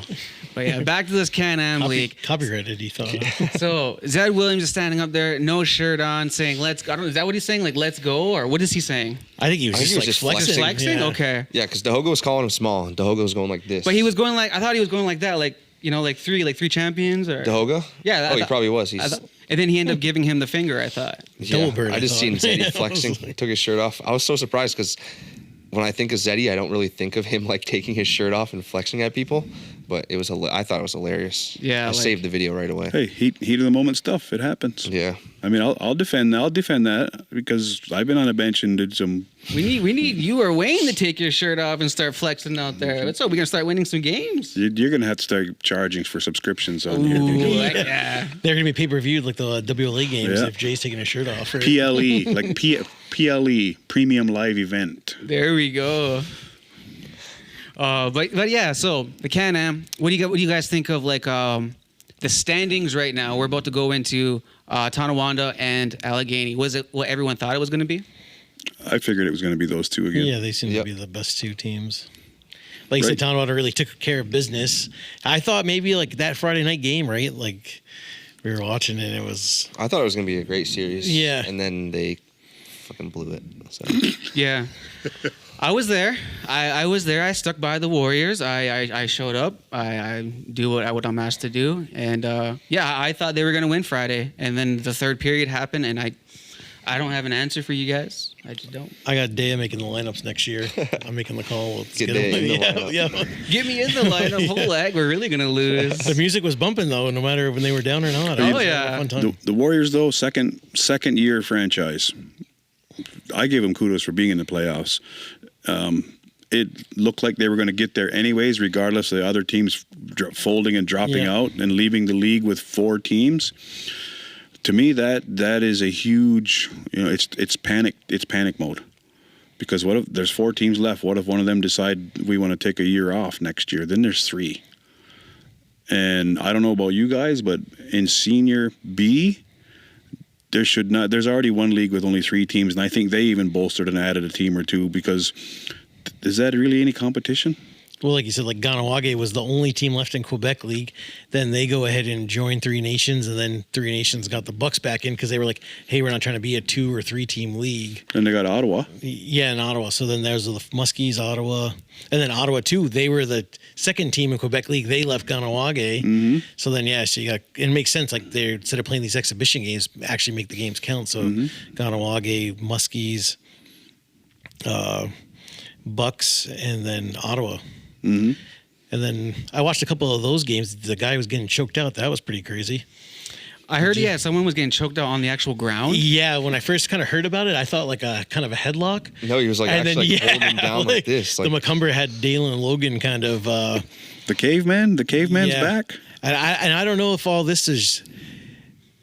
I said, did they get Dalen Logan out because Joe Hall got in that fight, and so he doesn't got to beat anybody up anymore? They got Dalen Logan out, and somebody said there was rumors of teams threatening to go in after Joey Spallina, so that's why they brought Dalen Logan back. But yeah, that was crazy. He was getting choked out, and then he flipped the guy over, and you could tell those players from both teams like on the floor. I thought they were concerned, Yeah, right? like, Because they what are kind you of broke it up. Yeah, like they kind of were like the refs aren't getting in there fast enough. Like you don't really see many times players care enough, but I think they were like, shit, this is getting out of hand. Like he was literally like this on the guy. I thought somebody messed with somebody's woman or what the hell was going on. Yeah, was like, you would think that like someone said something about someone's mom, someone's Yeah, like like- sister, someone's woman or something, like to do something like that. because even kind of like listening to some stuff I noticed that we've brought up here in a couple of recent episodes, kind of got my ear to the lacrosse world and the podcast. A lot of other places are picking it up now, like 2 different other lacrosse podcasts after we got talking about fighting in video have brought up the fighting in the videos and lacrosse getting out of hand. And then that's when they were like, yeah, these guys are choking each other out mid-floor nowadays. And But is it getting out of hand? This summer's been pretty crazy. Yeah, it just There's been seems a like, lot of like yeah. outbursts. this Honestly, summer. though, if take the cameras away, that happens every summer. It does. And I like you guess, said, yeah, there's maybe just more filming this yeah, year. maybe 2 more of the. It's like, I'll use COVID as a prime example. Would the world have been as scared as it was if it wasn't the only thing on the news 24/7? Ooh, we're Do getting you- into propaganda. I love this talk. Do you We're getting think there. though, and I'll give you another like a lacrosse propaganda. Do you think though, because of all this filming and things of the men's leagues and senior leagues fighting, now more fighting is happening in kids? Because I'm No. thinking like, I honestly saw No. more fights in minor games than I did in junior or senior. yeah, so I'm saying there's tons of them. Like there's ones that guys that have the helmet and gloves on. And like people were talking about because they were saying how MSL and when you watch those Chiefs games, right? Like Biles fights or really only fight this year the Chiefs had, but how he fights and you get kicked out. Where like one of the owners of the NLL teams and stuff was like, yeah, in MSL they fight. 2 guys want to square up, they're getting kicked out. Where in these other leagues and stuff, there's fights going on and they're still allowed to stay into the But game. like you said, though, a lot of these fights they're showing probably are just pickup leagues. And it's, to me, the downside of that is the rest of the world who's only seeing lacrosse for the first time possibly on a video of a men's league fight are going to think that that is like everywhere and that's every game and that's every team. So I think that's where it might be starting to lean towards. But prime example, Warriors and Tonawanda. They had that dust up in Tonawanda. Now player's been suspended for 2 years. Referee has quit. Whether or not he stays quit, I don't know. But could that have been avoided? Who knows? You don't know what was going on. I wasn't there. I don't know what was going on in the crowd, on the floor, in between benches. I don't know what was going on. It seemed like a chippy game. Games get chippy. Jon was playing on the weekend. Games got chippy. Rivermen games, they get chippy. You just don't know when it's going to happen. So for these videos to be out there and people think that's how lacrosse that's just how it is. No, it isn't. And then we go back to these rules that are put in now. I read somewhere this week now that at the Ontario Lacrosse Festival, which starts tomorrow on the 1st of August, it is the biggest minor lacrosse tournament in the world. I saw it, I can't remember where, but now they're saying that teams will be ejected from provincials if the fans don't know how to act. And honestly, too, I say when I always thought when they say they're the top minor tournament in the world, they're like one of the only ones, probably besides the other provinces. The states don't really, besides having those like youth, like, hey, let's all go to the Albany shootout or let's go. Yeah. They don't have an actual, here's all the best Every kids in minor New York. team, Yeah. Well, like I kind of think of like, you would think in Canada hockey would be much bigger, right? They'd probably have like a bigger national tournament or something like that. But like, there's so many little subcategories of all these different hockey leagues. Whereas with lacrosse, it's just one big league. Definitely, yeah. So when you have like one big league, that's why you have people in power who want to keep control of that one big league, because they're like, oh no. If we really let lacrosse grow, we can't let it grow out of our scope. We can't let it get out of control. We can't have more people have say. We can't let more teams become who they want to be. But like like what you're saying is 100% correct, I think. I want to know who the voice is though behind all these big decisions. Well, 'Cause it can't you just can be Google the these. OLA. It can't be a name. It has to be someone. Well, it's usually an investor, and it's usually someone who doesn't even live in this country. here's the thing about it. What would you say goes into the city of Whitby now, Chris, and surrounding towns now, because it's so big? They're in Oshawa. Like They're in probably millions. They're like a few years ago, it was between 4 and 8 million. And like you said, when the in 10 days. when the Canada Nationals, like I think my first year kind of going, was the last year it's been in Whitby, so that was 2018, and that was a big loss for even the Ontario the next year. Then they started, that's when they moved the second week of qualifiers and final 6 to provincials, because they were losing out kind of on those floor time rentals and like, hey, we got to have teams and people buying stuff. And like you said, millions, because they're doing Bowmanville. And like you said, I know a guy that one year he's like, oh, I can't get a room. And then they're getting a room in Peterborough and driving. Well, I know a parent right now who's probably gone to check in, had to get a room in Markham. And people are getting rooms in Toronto because it's not just Whitby. It's like I said, it's Ajax, it's Pickering, it's like you said, it's Bowmanville. There's Oshawa. All of these arenas are being used now because there's so many teams, and that's great that the Cross has that many kids playing. I personally, and I've said it before, would like to see in minor how these places, even if it's just a different center, host a division. I think that one of the last times that happened, Six Nations hosted the intermediate or U22 provincials. I think that was the last time that any other center outside of Whitby got to host it. It was that year when it was in a few different other places. But I mean, when I played minor years and years, 100 years ago, you played off until you got to two centers, 2 cities, whatever, and you back and forth like junior is now. You back and forth with that center only. You didn't have to go to. Shouldn't have to go to Whitby to play against St. Catharines for a provincial title. Like you said, because starting tomorrow, I think it would be U13, U13, and then U15. Yep. They both and then, play, yeah. And then they finish up Sunday, and then it goes U9, and then when U9's kind of finishing up that Tuesday, it goes into the all the girls. So like U22 on down to U13, and then intermediates the midweek. There's usually 2 age groups for every 3 days. Yep, and then it goes, and then next week it'll be the U17, U11. Yeah. So like you said, parents could be out there, like they take a whole holiday week. And in the mix of all of that, nationals. Yep. See, when these guys were young, I'd be at nationals because they each played for their own teams too, right? Mm-hmm. Like when we would be out there with, say we had midget team Iroquois. So Six Nations midgets, we had guys on both. They would go play their provincials and national games. And then we had guys that are in OLA from Akwesasne, Kahnawake. They also had their own club teams, so they'd be gone to play provincials as well. Mm-hmm. But you're right. For a family, there'd be times when we'd be out there the whole 10 days. And it sounds like some parents, like next weekend, if their kids are playing U11, and some parents, I guess, like their kids moved up. So right after, if Six Nations U11 goes all the way, and then those couple of kids are on the U13 First Nations team, they got to fly out to Nova Scotia right away. Yeah. Because I guess it's starting like the 10th or something. That year John won his provincial title. We were out there the whole week, or the whole whatever it is, 10 days, because Layne was on the nationals. John was on novice team. And if I remember correctly, after you guys got done, you guys switched hotels and came and stayed at Durham College with us. Yeah, because that was the year that they lost the gold to Ontario, right? Yeah. Yeah. So, yeah, and it's expensive, and it's even more so now. I've had parents come up to me this week and say, Whitby is price gouging because of, but at the same time, I'm not going to. Like Markham does the same thing now with Little NHL, or probably Mississauga before. Like they used to do these bigger conglomerate cities, right? Mm-hmm. I'm not going to bash Whitby because I don't know, but I do know this weekend is also a civic holiday, long weekend, and also what is it, Caravana in Toronto? Yeah.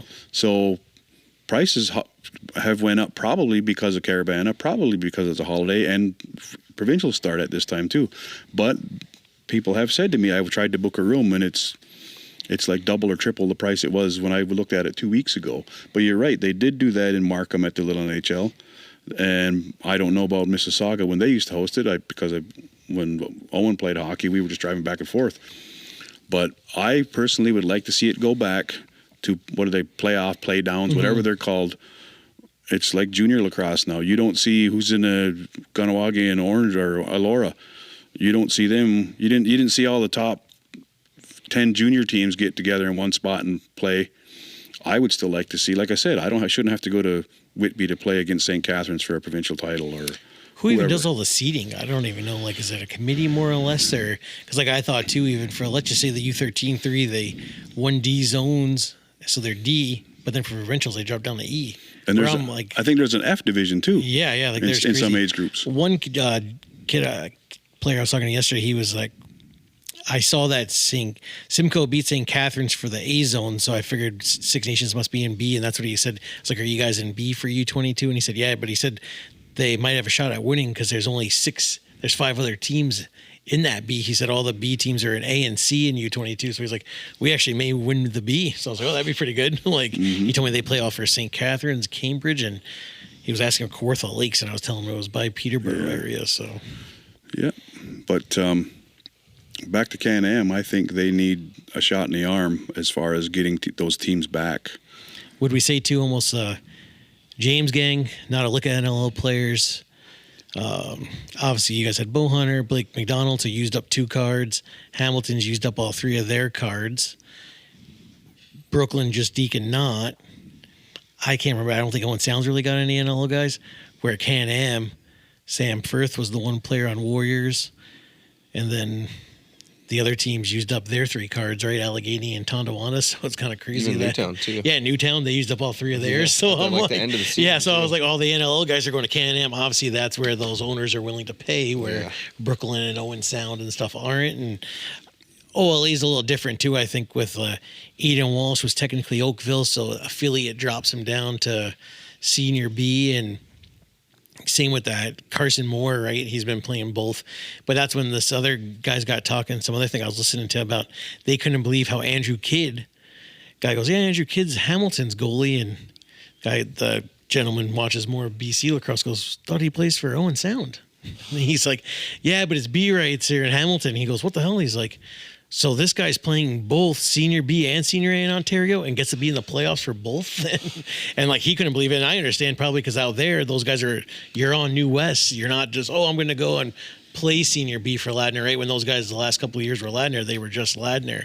Where kind of these Ontario teams or maybe some of these GMs and stuff are in cahoots and kind of, we'll trade you his B rights and keep his A rights. And Well, there was a player that we were in talks with, negotiations with early in the season, played for Brooklyn.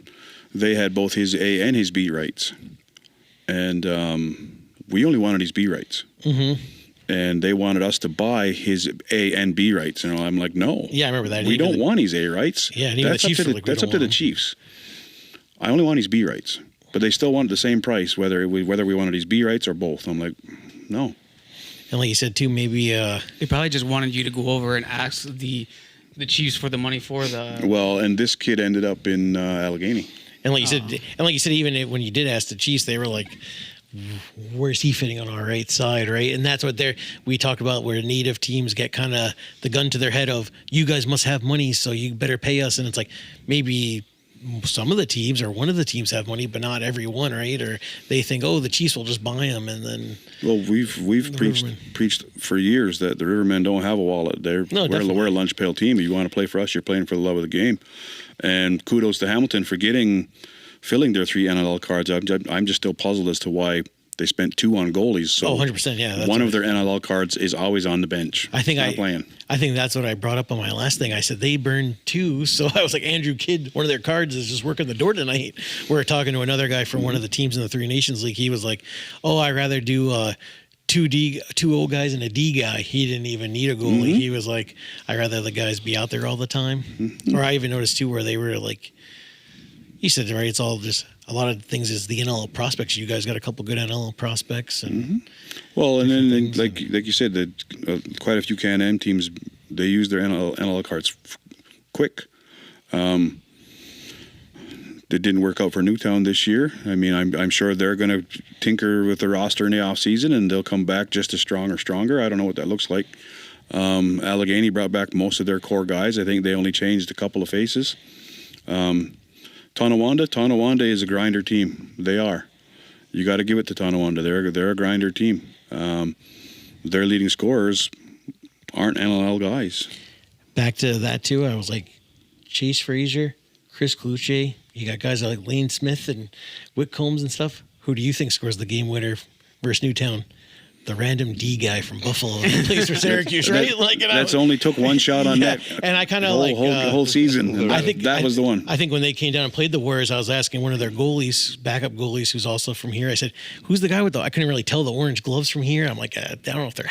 I didn't know if they were the one gentleman that's playing for them that is a Halifax practice squad guy. And he goes, "That guy plays defense or something for Syracuse." I don't even know his name. The third string goalie didn't know him. So after he scored that, I looked it up. He only got in like 4 or 5 games in 4 years at Syracuse, and it looks like now he's going to transfer to Jacksonville. So, hey, you never know who's going to score, right? It might be those big name guys, or it might be this guy that maybe he'll work his way in the NL lineup after Jacksonville. He'll send that out to GMs. Hey, I'm a transition player. You never know. Yeah, like. So I have 2 questions about the Can-Am League. So now that we're seeing that, like, I think the Can-Am League is actually successful. I think a lot of people are enjoying the games. A lot of people are becoming fans of the teams. Do you think because of that success, and then even like the Warriors, how many people go out to their games, like that type of support? Do you think that there's going to be more teams coming into the Can-Am League, or do you just see it still being the 4 that it is? Honestly, I've seen some teams not coming into the Can-Am League, right? Like Buffalo Creek. I don't know if it's whatever they're charging to get teams in. Maybe it's that's why there was some rumors at the end where they were saying the North American Box Lacrosse League and get a lot of guys on Newtown, or at one point a guy was doing both for the Warriors and stuff, and they were supposedly right at the end of the season the Can-Am came out saying you can't play both leagues because they're kind of rivalry. What that North American League in the Western New York and upstate New York is native teams. A lot of Onondaga guys are playing for the Oneida team. Akwesasne guys are playing for the Thousand Island team out of Watertown, New York. Seneca Lake, Cayuga Lake. So they're kind of competing. And Buffalo Creek, instead of coming back into Can-Am, I noticed came back into. They've never won or did much in Can-Am, but still, I think there was talks from some winter meetings of them coming into Can-Am this year and then deciding not to.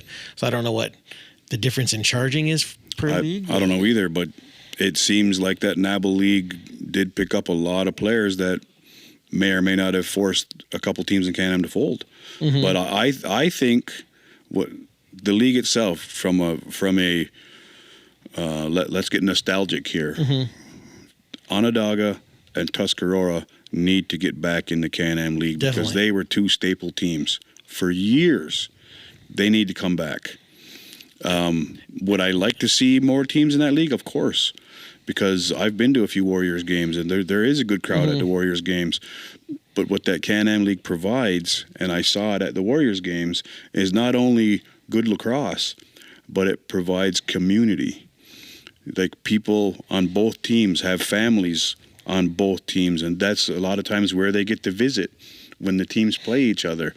And when I played Can-Am years and years and years ago, we went to Onondaga, and after the game, like all the Onondaga wives and parents and stuff had made a huge ass meal and fed both teams. And I had never been to a game and played and then had the opposite team feed us. I had never seen that before. So to me, that league is just as much about family and camaraderie as it is about lacrosse. Yeah, that's actually like this was like one of the things that I wanted to talk about, like on today's podcast, like a big topic, and I wanted to ask everyone in the room, like, what lacrosse really means to you, because we talk about like I know a lot of people are talking about, oh, tell me the origins of lacrosse, right, and tell me the story, the history, but no one ever says like, what does it mean to you? Because it can mean something to everyone different, right? Not everyone's indigenous. Not everyone has a whole big traditional background of lacrosse. It can mean something totally different to everyone. Mm-hmm. So, like, for myself, it's always been community.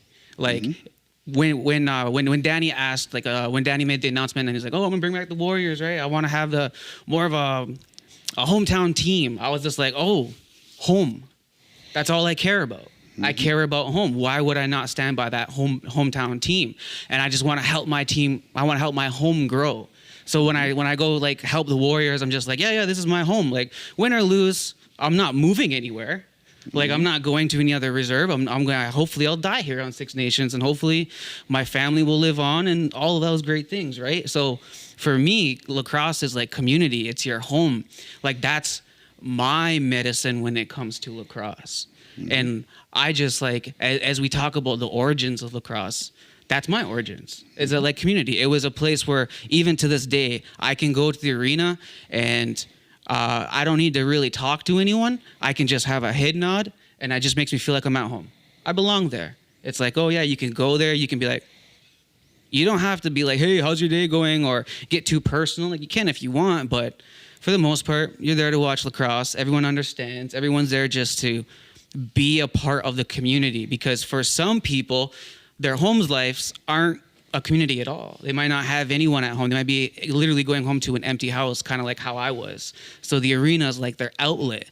So like now this is going on. I want to ask you, like, what is lacrosse to you outside of something that's traditional, outside of something that's just a game?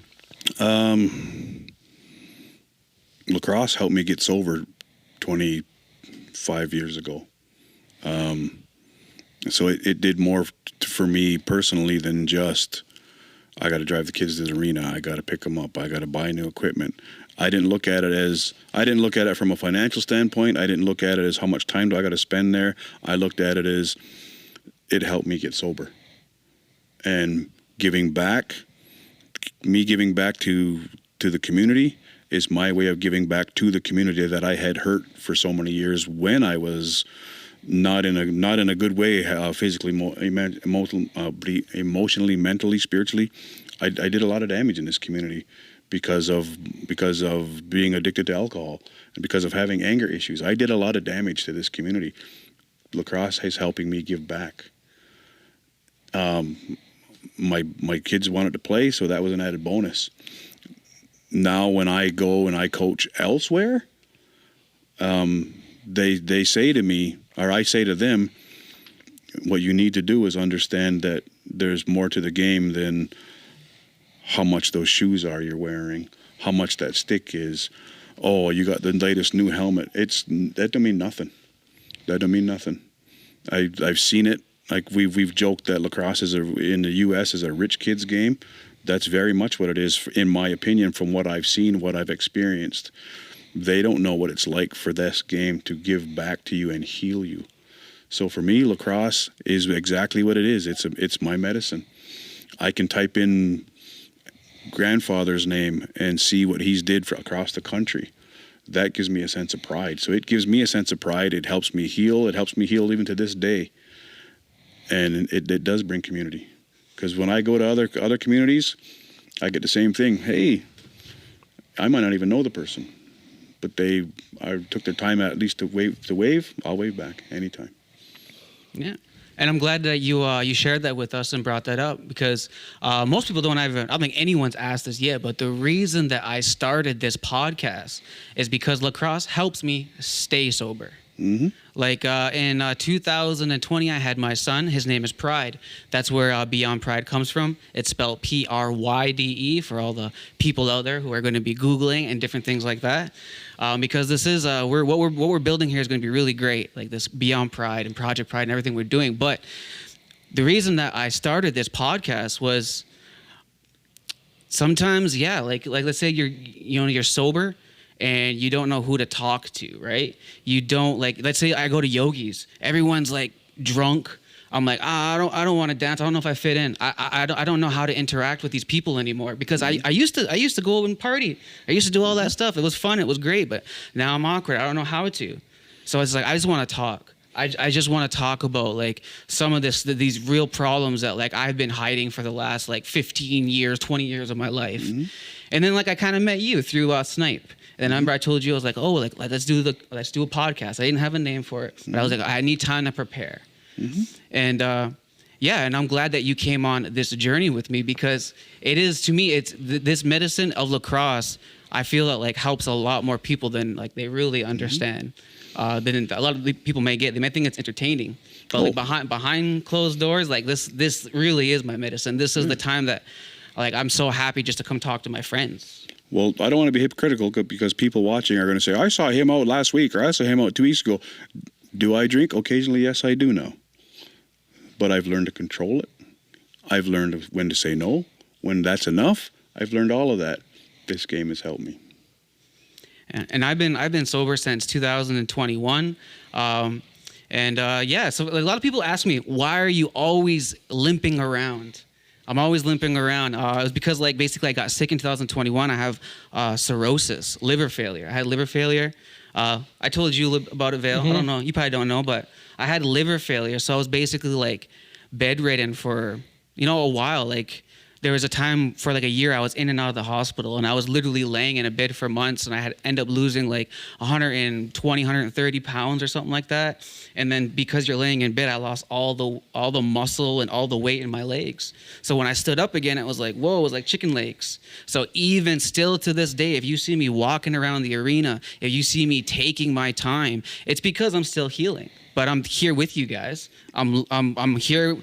I can't get on the floor with you. I can't play I can play catch with you, but I can't go run with you. But I'm here with you. I'm using whatever's left in my legs until they're gone, and one day I'll be on the wheelchair. But by the time that happens, this whole media on this reserve will be changed, and they'll be like superstars, and there'll be so much because I still got some power in me, and I'm ready to give her. Just tell them it's your pimp strut. Oh yeah. Pimp strut. Right, Chris? Yeah. Pimp strut. And like for yourself, what does lacrosse mean to you? Because you have a totally different experience. You're not from Six Nations. Yeah. I would say like camaraderie of like friendships and kind of meeting people, or anytime like you go off to school or a new place, like you kind of would meet your teammates first and kind of had a bond with like your teammates first before even meeting kids from other school. And we even sometimes talking about like, oh, hey, if you came here and didn't play any sports, like you really got to go out and find your own friends where you're kind of, hey, we're all the freshmen on this lacrosse team and kind of living together in the same dorms. Like we're going to be buddies right away. And maybe not like community as where you live, but just the lacrosse community as a whole and stuff. And how they always say like maybe other sports like football and hockey and stuff have bigger communities, where lacrosse, it's small and you know everybody and talk to everybody and you go to events and things. So it's more of the lacrosse community base, where it kind of makes it almost like a family sport, whether it's even if you're not from the same place, you still play and are interested in the same thing. So you can kind of work yourself from there and find friends and things like that. Yeah, and it's definitely like a family type of sport, because even at the powwow over this just this past weekend here on Six Nations, I was at the powwow and there was a bunch of like older lacrosse players coming up who are like 50, 60 up, and they're talking about like how some of these players that they know from down here, they still consider them family, and they haven't seen them in like 30, 40 years. Wait, like, 50s is old? Yes, it is. You're getting up there, but He's there.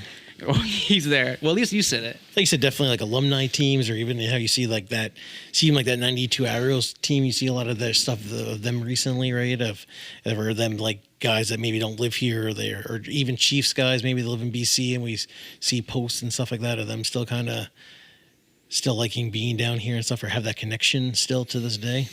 Yeah, like I can just, I don't know, I can think, like, again, I was nothing in lacrosse, but I still had all my buddies that I played with, and I still see them. I didn't go to school with them.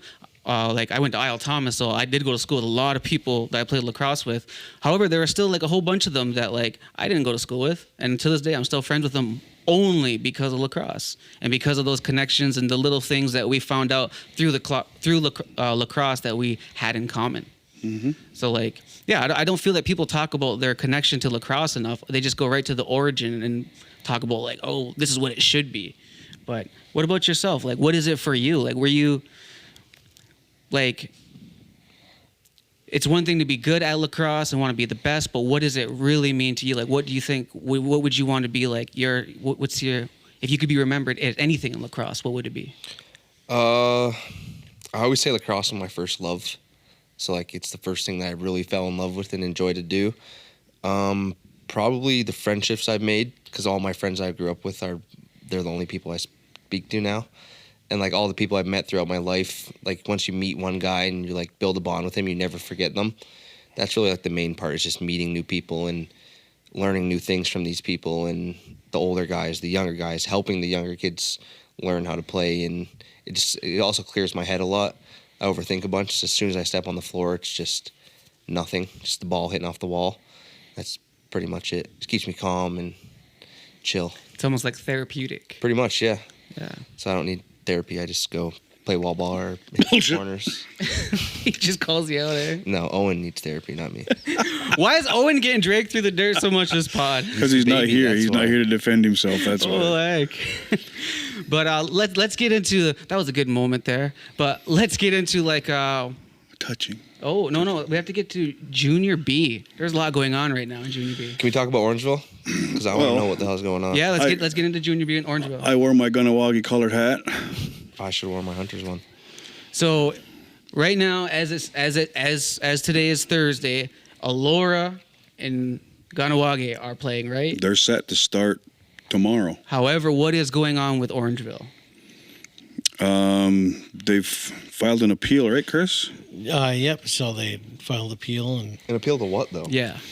One of their players allegedly didn't have proper insurance. He's an American player or something like that, and didn't have the proper insurance to play over here. Elora found out, got him investigated. They had to forfeit a game. My thing is, and I've seen it all over social media, the kid played 9 games. Why wasn't he looked into sooner?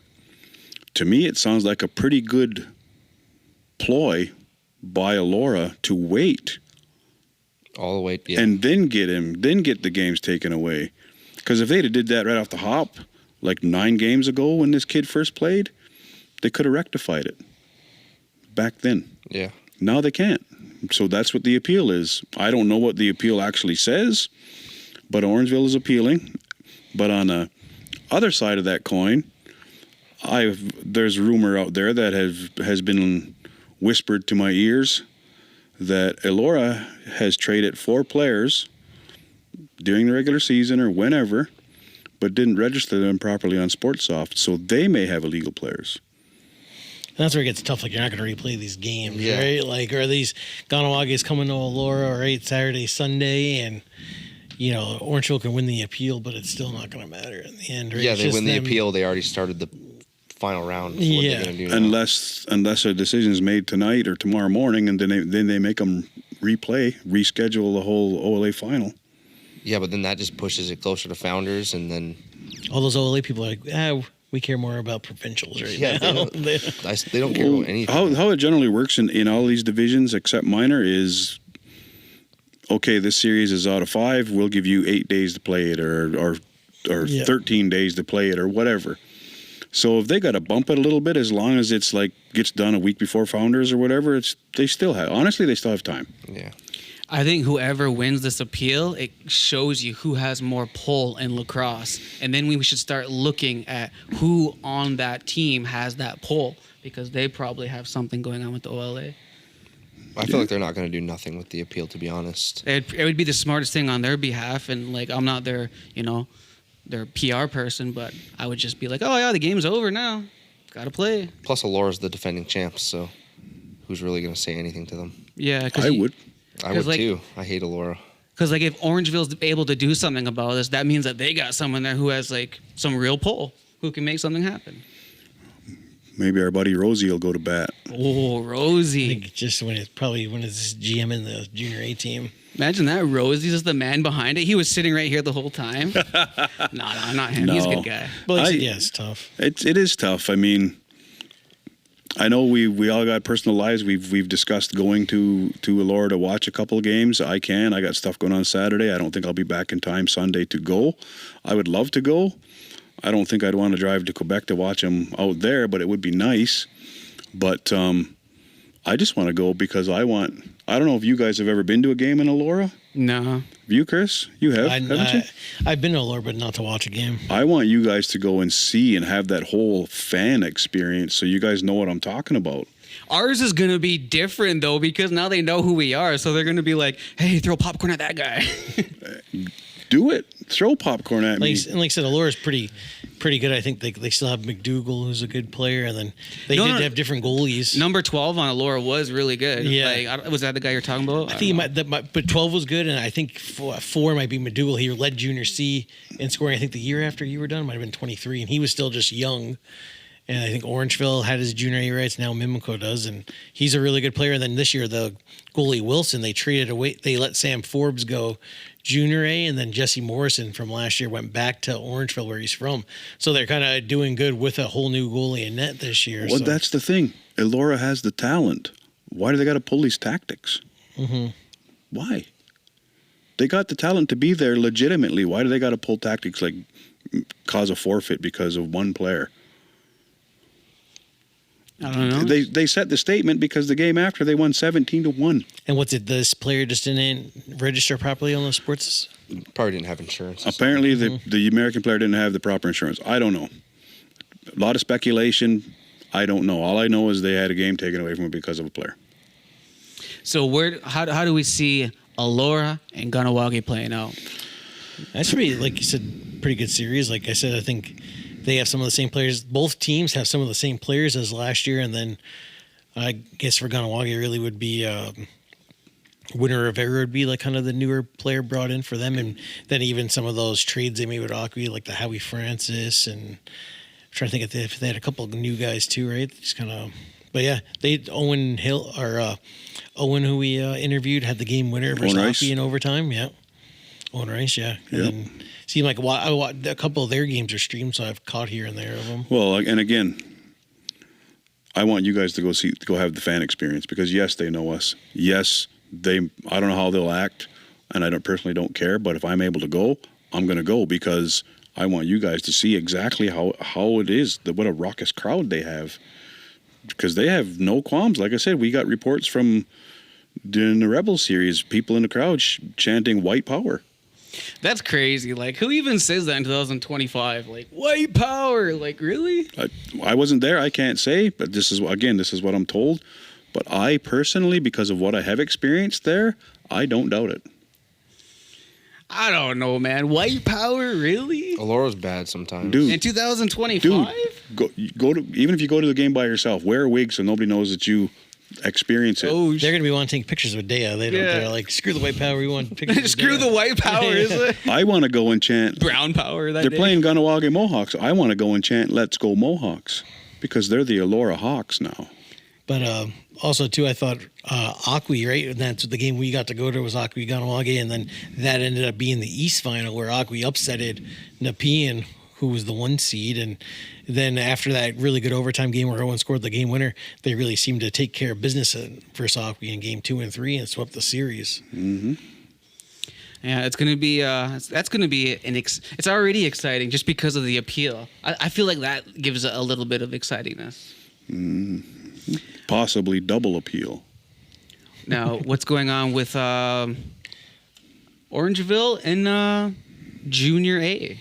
They beat out Peterborough. I Yeah, they believe, just beat Peterborough Yeah, last Trey Deer night. had a nice highlight goal, hit it off Shoganosh's back, and a lot of props to Shoganosh, right, from Walpole Island. He had a really good Junior A career, started off this year with Peterborough, and he seems to be on a lot of people's eyes, getting publicity, and maybe a future draft pick. I don't know if he's eligible yet, old enough to put his name in this year's draft, but maybe in a future one.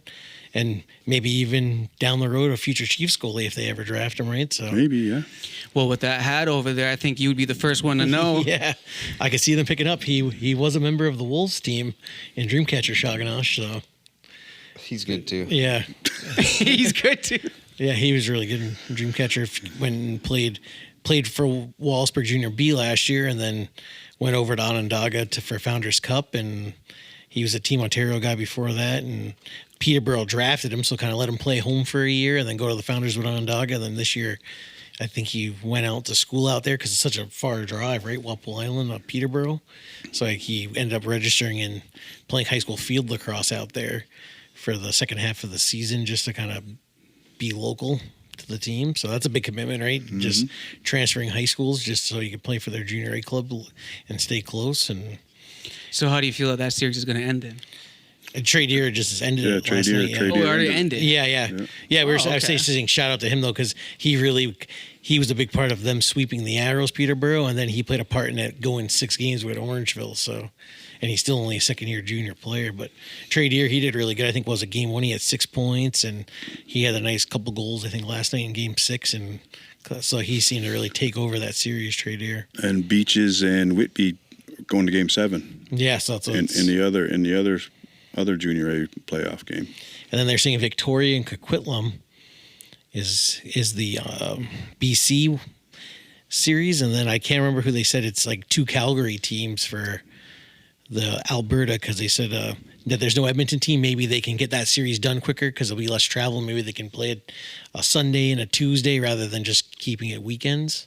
Mm-hmm. And then the crazy thing I think is the arms race to host the Mann Cup was New West and Victoria, right? Where they were signing players and making trades in the off season and making trades during the season, but they ended up being 2 and 3 because Del Bianco shut the door for Coquitlam and ended up being the 1 seed and kind of shocking everybody. And I guess changing the culture there where it's like, so Coquitlam should easily, they've kind of already have been beating the 4th seeded Maple Ridge. So he'll be in the WLA final versus New West, or where a lot of people, when he went to Coquitlam, thought, oh, maybe he'll just get picked up for the Mann Cup because the West can do that. And maybe New West or New West will pick him up. Victoria's got 2 goalies, or Area and Dunkerley, but yeah, so I guess the New West Victoria is 1-1 in that series.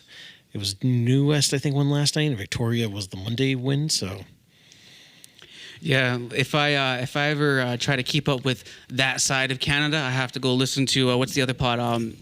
The classified guy. No, the other. Morning. Yeah, morning yeah. shoot around with Del Bianco. Yeah, so that's the only way I kind of keep up with that. Yeah, like you said, and like I haven't got off my wallet and paid the $12 to watch those games at WLA, but I got off my wallet. Like we said, we can all meet together one Friday night. I've gave Del Bianco shout outs on ours. I don't see him giving us any. So he messaged me. Yeah. He didn't message me. Oh well, he said hello. Well, no, he said hi, how are you? But I also said hi, how are you? I think. Hi, how are you? Hi, how, like that? I don't think you meant. Well, he said.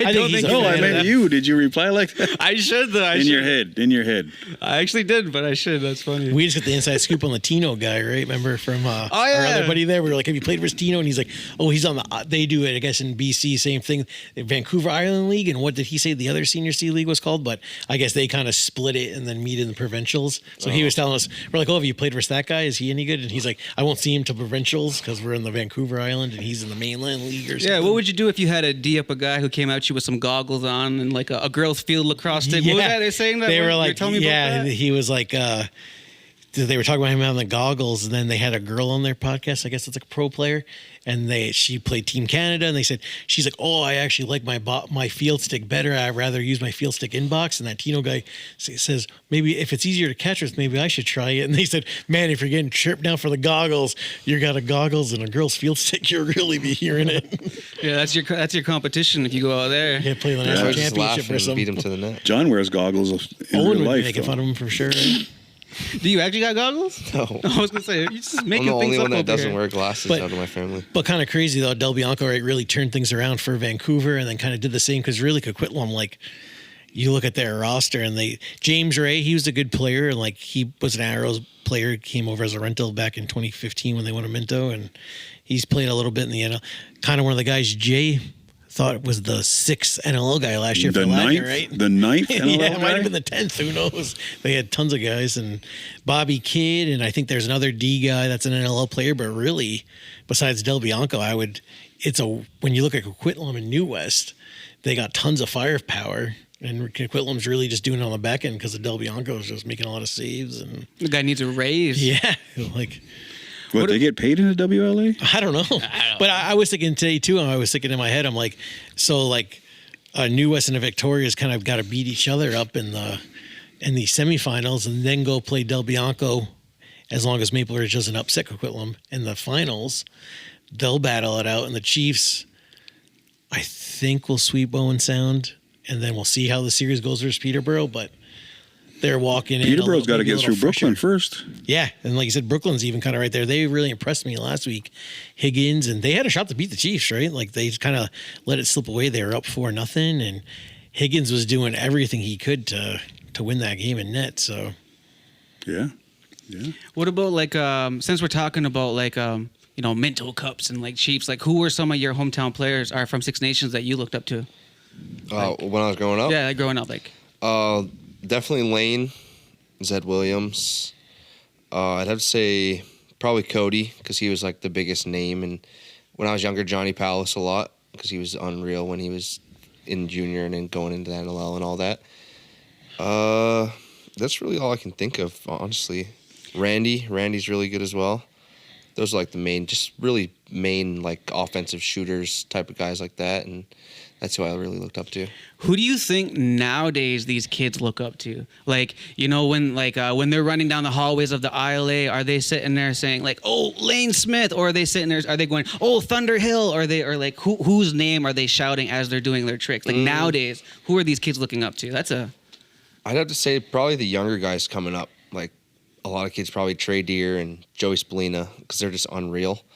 And even like the younger guys in the NLL like Teat and Larson Sundown and Ron John and all these young guys, Dahoga, all these young guys that are making their name and doing a lot of things in the NLL. At least that's who I would look up to nowadays when I was younger, or if I was younger. But like, who do you think the kids nowadays like you hear like a little kid, "Oh, Cody Jamieson," right? Like it used to be a hometown player. So if you had to think of who's the hometown player now that everyone's saying, who do you think it would be? Is it still Randy Stotts? Is it still Cody? I'd say it's still those guys because those are like the main guys, and they've been the main guys down here for a long time. It's like Randy and Cody and even like Dane Smith. He's been down here forever now, and with Josh Byrne coming, a lot of kids are seeing him more outside of NLL games, and those are like the main. They've always been the main guys, though. So I have a two-parter question for you. Who is a player that like you like their style of play, and then what is your style of play, and why does it work for you? I think I have the same answer for both questions, and it's probably Layne, because we both play very similar. Just use our bodies and set hard picks, and we can really pick corners. So that's really that's like the only person I really mainly looked up to when I was younger and modeled my game after, because everything seemed to work for him. So, and it works for me as well. Just set hard picks and get the ball and beat the guy to the net, especially with like getting my speed and becoming faster and having better balance and better IQ and just knowing what to do on the floor at all times. And I find I get myself a lot open a lot more, especially like even without the ball. It's important to get open without the ball. And especially in senior, you have to be a role player. Not everybody can be the main guy. So that's important to find out what you can do and what you can't do on the floor. And then this is a good segue getting into the Rivermen for this guy over here, because we got lots to talk about. But who on the Rivermen do you kind of like, prior to having the chance to play with them that you watched and you're like, yeah, I want to play like them, or I can't wait to play alongside of them? Who was someone on the Rivermen you were excited to play with? Once I heard David Anderson was playing, that was a big one because he's very skilled and he knows what he's doing on the floor and can get people the ball very well.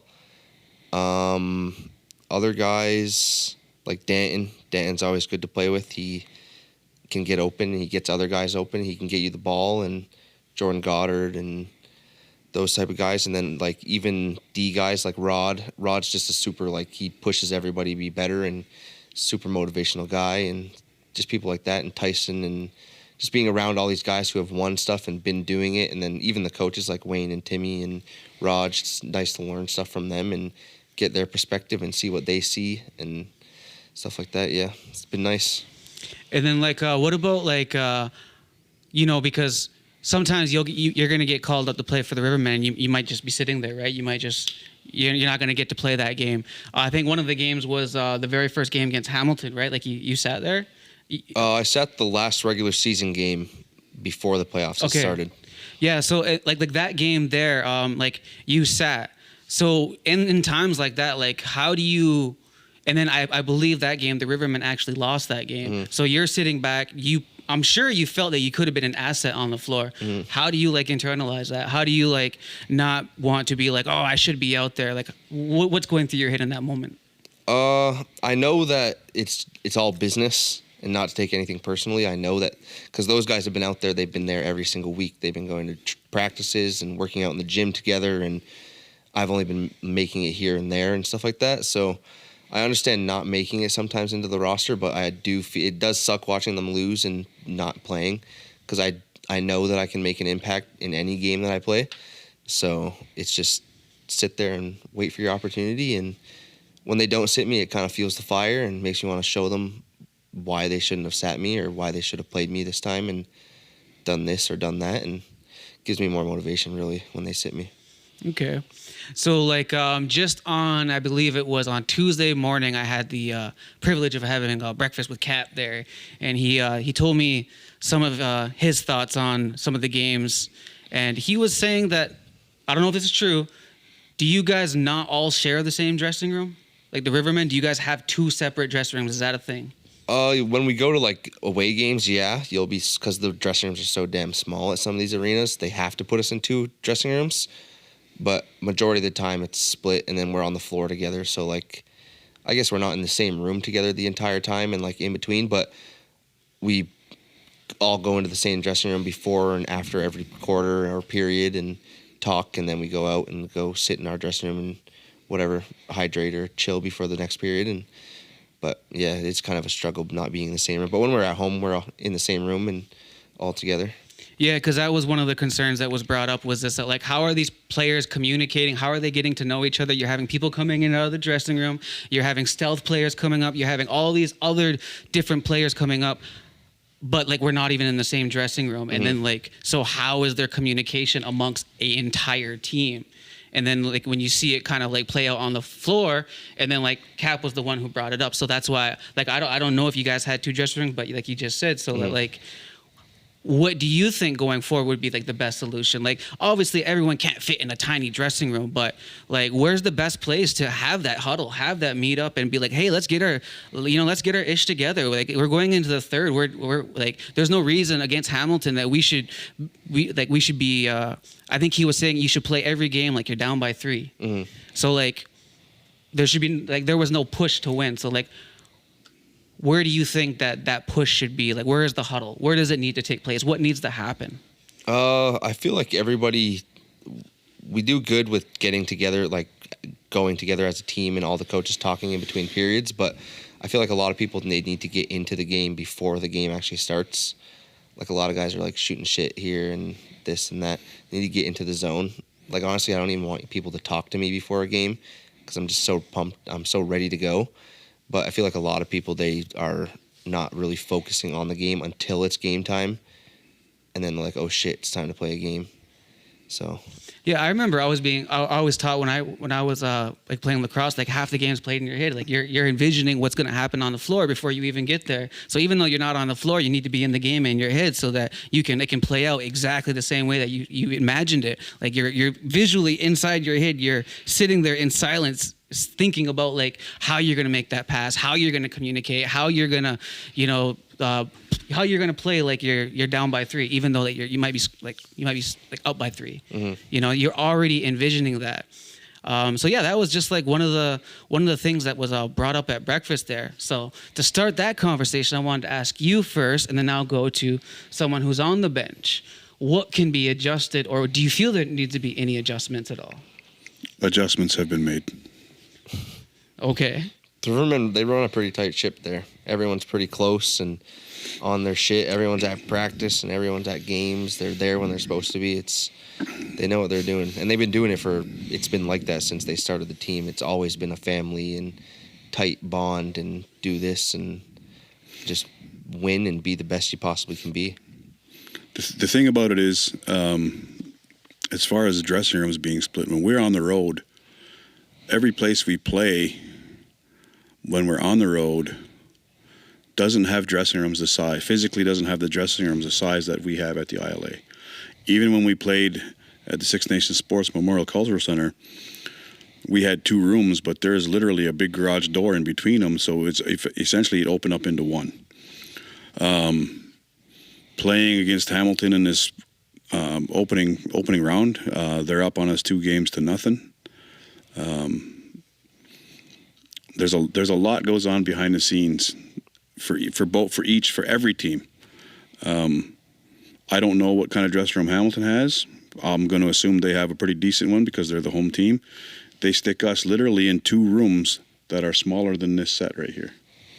Each room is smaller than this set. But the players, I don't know whether it's by design or whether it's just by habit, they go in and they divide themselves offense and defense. We don't tell them to do that. They just naturally divide themselves. O guys get dressed in one room, D guys get dressed in another room. That's just the natural split. We don't tell them to do that. It just happens. So defense, when we're having in between periods, defense will go over defense. Offense will go over offense. Because those are the two units that are going to be on the floor, offense or defense. We got tranny guys that play both. They transition. Occasionally they will get thrown in the mix into both conversations that are going on. But after those talks happen, then we bring the team together. And at the Dave Andrewchuk Arena where we play against Hamilton, the only place there's physical space to do that is we have to go outside. And we go outside and it's 45 degrees. So it's probably not the best place to play, probably not the safest place to play. From what I'm told, Hamilton's own goalie even overheated. We had to stop the game. I'm going to estimate probably 15 times or more for them to wipe up the floor because guys fall, slip, which adds more danger to the game because if the refs don't see it, they're not going to see it every time to stop play and get the floor wiped up, and that's a very slippery floor. My personal thoughts are, I don't think for safety precautions on both sides, for both teams, I don't think another game should be played this playoff round at the Dave Andrewchuk Arena. Yeah, that's what Cap was basically suggesting was just like, oh yeah, everyone's sliding, like getting hurt. Like potentially could get really, really hurt just from the sliding. Well, like I said, they're starting goaltender, and I could be wrong in saying that he overheated. I could be wrong in that. I don't know if he got hurt, but I was told that he overheated, and that's why he was pulled. And they put their other goalie in. So maybe, if they see this before Saturday's game, because I'm pretty confident that we'll win Friday and play Saturday, maybe they'll consider a new venue because that is a very unsafe place to play. And that's for both teams. I'm not just whining because my players are wanting a different venue. They should consider that for the safety of their own players as well. So, yeah, dressing room, every place we play, and as far as away games, they all have small arenas. There's tactics. We go to one arena, tuck us kind of downstairs, below floor level. The heat's on in the dressing room, and it's summer. Little tactics like that. As far as cracking a lineup, if Jon knows, and I've said it earlier, just because you're my kid doesn't mean you're in the lineup automatically. I don't push these guys onto our coaching staff, and I don't try to shove them in there. If they get the call, it's because the coaches decide it. We do have a lot of call-ups that came up from the Stealth, from the Rebels, from Tomahawks, from the Chaos. But just because we get a call doesn't mean you're going to be in that lineup. And these guys know that. It's a business. Jon's 100% right, but I've been preaching him that since he hit junior. It's a business now. Just because you don't get to play a certain game doesn't mean that you're cut or you're not going to make it. It's a business. Like in junior, I was pretty comfortable with Jon, so I knew that if I had to sit him, it wasn't because he did something wrong or did bad, and that goes for any player. You're on the team. We're going to sit you and give you a break because we got to give this new guy a look. So if we got to sit somebody in a 16-game schedule and we sit him once to give this new guy a look, that guy might only get that one game ever. Yeah, that's what I was kind of thinking with the very last, not the playoff game versus Hamilton, but the very last, regular scheduled home game or away game where you guys were playing Hamilton. Was this that I seen some new players out there, and then some did good, some were okay, and all that stuff. But I was like, and I was told that it was said in the dressing room that playoff lacrosse starts today. Mm-hmm. So I assumed maybe that was whoever said that, maybe it was Wayne or something like that. Playoff lacrosse starts today. That was his way of telling everyone who's not already got a spot on this team that we need you to step up in this game. And then if they didn't step up that game, then they wouldn't even get a chance to play playoff lacrosse. In my crazy little mind, that's what I'm thinking. Is it's like a little test to be like, yeah, playoff lacrosse starts now because we want to see if you're actually going to play our style of playoff lacrosse. No, I don't know. I know why. To me, Wayne said it because we knew we were playing Hamilton first round, so we were like, get in the playoff mentality now. Even though the playoffs don't start till next week, get it in your head now because this is who we got to play. As far as the APs go, we had the last 2 or 3 games towards the end of the season, we had to call up guys because guys had to work, guys were hurt. Last minute guys were pulled up ill the night before. Life happens. So we need these guys ready on their. I told Jon and Owen, beginning of the season, I will give you our away game schedule. Clear those dates. Like you said too, like I took it as like, you're playing Hamilton, and so why are these? And you're already the second seed, so why are you going to get some of maybe those older players hurt, and then giving guys like Jon or something, or maybe even a younger junior kid a shot, right? Like obviously, like you said, Jon's going to practices and stuff like that, so he's like a regular call up and a regular guy that's like, hey, if we need him, we got him, kind of thing. Where, but some other guys you might have just called up just to give somebody a rest or. Well, and then like there's times when, like I said, life happens. I was literally on my way to the arena in Hamilton, and I get a text, "Hey, I can't make it." Text Wayne, "Hey, this guy won't make it." So then I got to scramble and try to find somebody to fill that spot. And not every time that there's a spot open up do we get somebody that's available to be called up because it's last minute. That's why in game 2 we had Rod Squire and Mason Hill up on offense, because we had old guys that couldn't make it, and then our call-ups, Jon was playing all weekend, so we couldn't very well take him away from his own team. I mean, I'm pretty sure if we'd have called Jon, he would have, and his coach would have been okay with it, but he had already played 2 games that day. So we just put 2 of our guys that we know can handle it up on O, and went with the defense that we had. And then even on Sunday's game, though, did see you did have a Rebels player in the lineup. Yeah, but he was a good Rebels player, right? He scored a lot of transition goals. Yeah, Grayson's got a lot of wheels. He's got a lot of heart, but like I said, adjustments have been made. I don't really. Another thing that bothered everybody, and when I say everybody, I'm not going to name names and give them positions or spots as to where they stand with us or whether they're part of the team. I will say a lot of people, but it bothered a lot of people. Was we're playing against Hamilton. Game 1, we have 3 Hamilton refs. Game 2, we have 2 Hamilton refs and a Six Nations ref. So, did that make a difference? I don't know. And I would say the same thing, where I was like, they're like, I think they're good refs and stuff, but it just opens it up for that stuff, right? Well, I'll say this.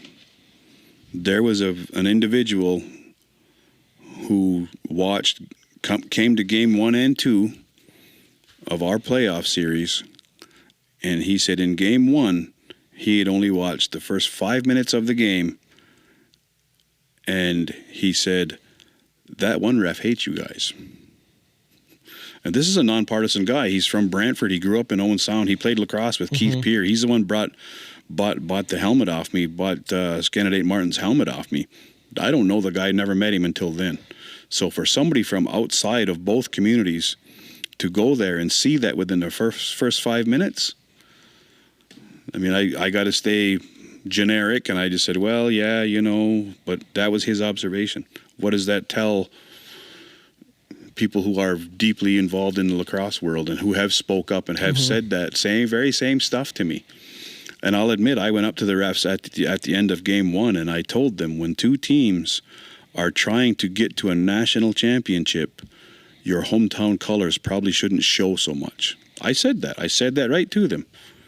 And they had some comments back, but it is what it is.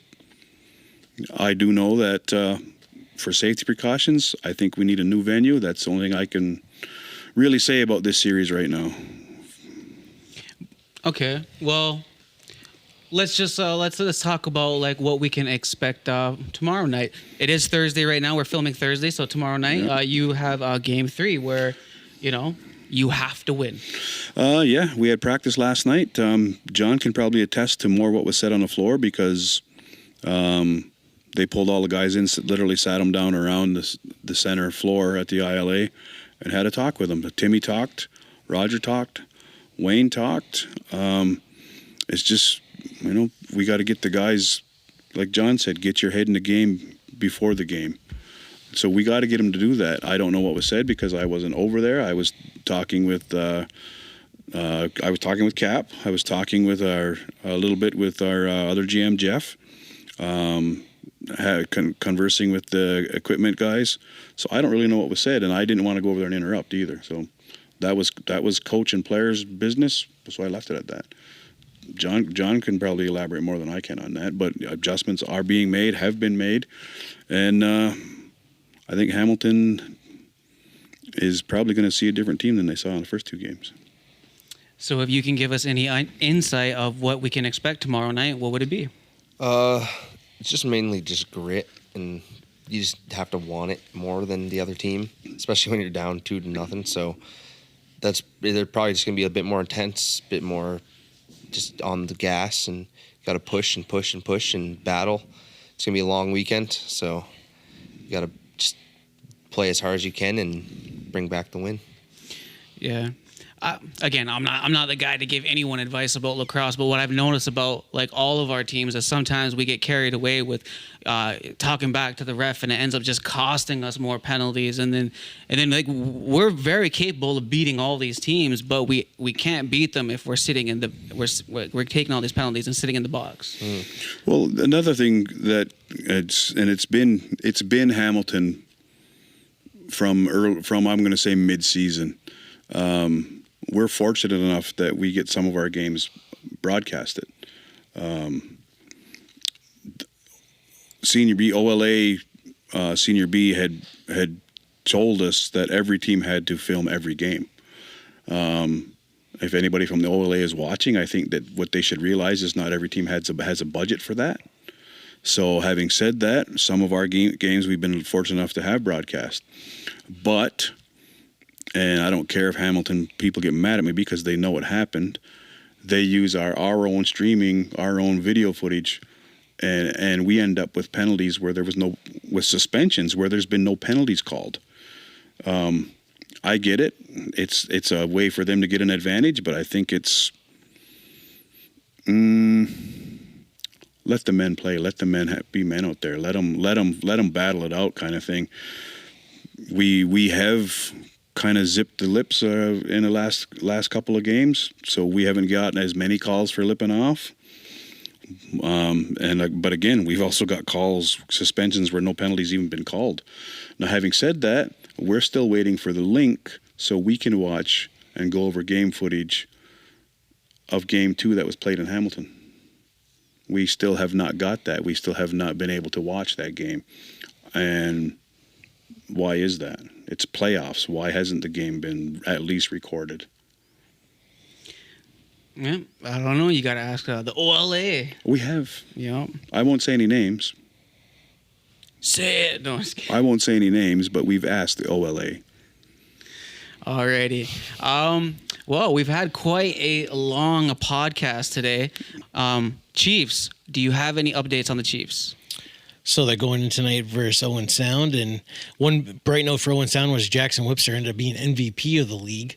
So he did lead the league in scoring, played 17 games where guys like Josh Burns and Layne Smith played, 14, 15. So he was kind of right up there game-wise. Maybe he's kind of the main guy for Owen Sound where those other guys share the ball, but him, I don't know if Andrew Kidd's in net then tonight or if it's Caleb Martin for Owen Sound, but those guys, I think the Chiefs would be the favorite to sweep the 7-game series in 4, but you never know. Maybe Owen Sound steals a game, or they talked about how they like playing in their small barn of kind of on the concrete floor. So maybe they steal a game back up in Owen Sound in Meaford or whatever, where they're playing out of their arena this year, not Bayshore. So, but yeah, I mean, the Chiefs are definitely the favorite in this series, and then Brooklyn and Peterborough battle it out and see who faces the Chiefs in the MSL finals. Who's even like one of the standout players on the Chiefs right now this year? They're all stand out, but like, is there anyone even overshadowing like everyone type of thing? Is there one person who's like really standing out? I think that Layne Smith's like pretty good, and he scores a lot of goals and stuff like that, and maybe even a lot of people. He's a Burlington guy, played there, and he played a little bit of PLL and a couple games for Oakville Rock, I think, during the COVID seasons and stuff. But he's kind of been put on the map a little bit more this year, and Rochester, one of the better players on the Nighthawks, and just kind of hearing from some stuff around the circles, right? He's getting a lot of hype around him, or if people say if Rochester folds, look for him to be the number one pick in a dispersal draft. And I think even a lot of local people are like, hey, that Layne Smith guy's really good, because maybe they haven't seen him because he hasn't played for a Six Nations team before. So I think he's impressed a lot of people. That Layne Smith added I don't know if it was like me or the Creators Game Instagram. So we should get him. We should get him on the show. Let's get him on next week's episode. Yeah, we need some Chiefs players on the show. Who do we want on the show? Who would you guys like?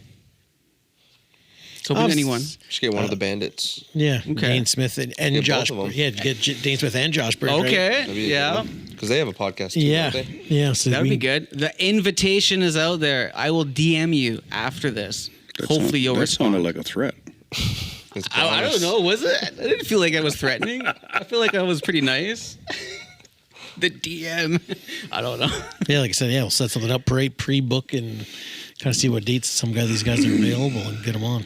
Yeah, we definitely need some Chiefs players on. I know I already spoke to Warren. Warren will be coming on again whenever the playoffs start. He said, give him some time. Mm-hmm. What about Dougie? Dougie hasn't been on, has he? Dougie Jameson? I think Warren should bring Dougie on. Or Dougie, there's another invitation right there. That'd be a good one. 2 best goalies in the world. I've invited Dougie face to face. I think I seen him at the bank and he didn't make eye contact. I didn't make eye contact either. He's at our games. Okay. But I was going to be like, hey, you want to come on the podcast? But I didn't want to be that guy, right at the bank. Right at BMO in Ashwegan. Imagine that. Pretend you're getting money out like you're going to hand him some. I had my little yellow thing that I carry around, my money bag. He was like, oh, look at Dale probably with his purse, the little yellow thing.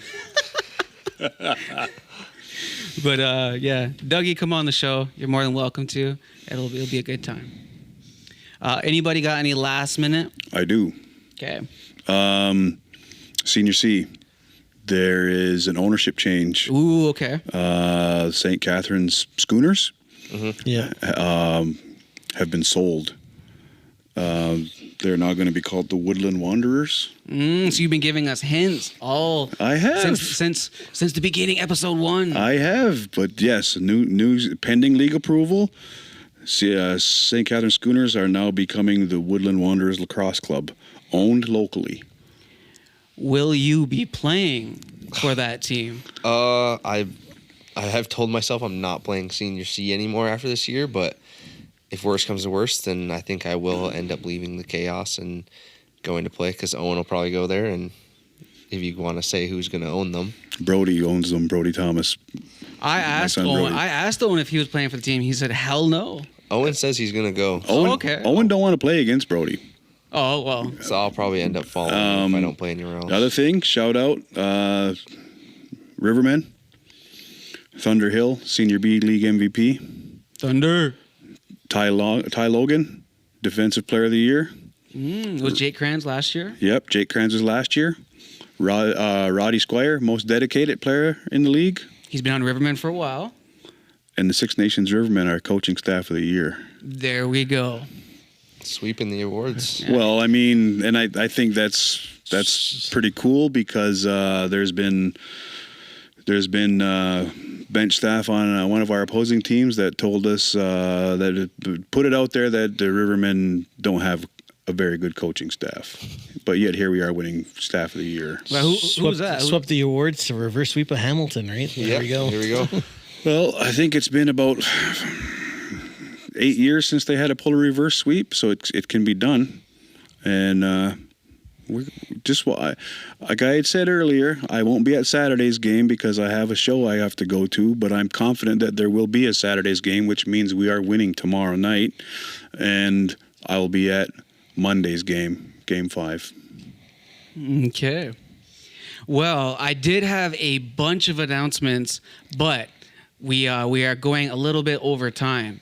So I want to make sure that we get back sometime early next week and get a pod in. We can have a guest or we can just be us three, but I have a whole bunch of announcements and I'm going to save it. I'm going to save it for next week. Any last minute question? Any last minute things? I just want to thank Jon for coming, and Thanks for having me. and when we leave here, it's your treat for supper. Yeah, okay. You got to take care of your old dad here. You got to take care of me. I'm your son. He's going to sell you. Yeah. He's going to trade you for To something. Tonawanda next year. Holy fuck. Hold Tonawanda. That's a good question. Okay. From the Can-Am League, do we see any players potentially, because now we see NLL players in the Can-Am League, do we see any Can-Am League players moving up to the NLL? Just randomly getting called up and being like, hey, you want to come up? Amos Whipcombe, probably. Yeah. He's one that'll be there soon. And what does that mean for the Can-Am League when you start seeing that, like, all these players are getting chances as to opposed to some other ones? What I think it should mean is expand the damn league. Yeah, get more teams. Yes. Because the league shouldn't have less than 6 teams in it at minimum. Like Six teams is even tough. That's I know, that's you what's should in have OSL. At least 10. So. Says a guy from a league that has 10 teams. Yeah. Yeah, and we run that league. Oh, there we go. Well, that Can-Am League, exciting league. OLA, you guys are. I'll leave that to you. You guys, I'll leave that to you. That was episode 37 of the Creators Game Podcast. Until next week, we're out of here. Peace.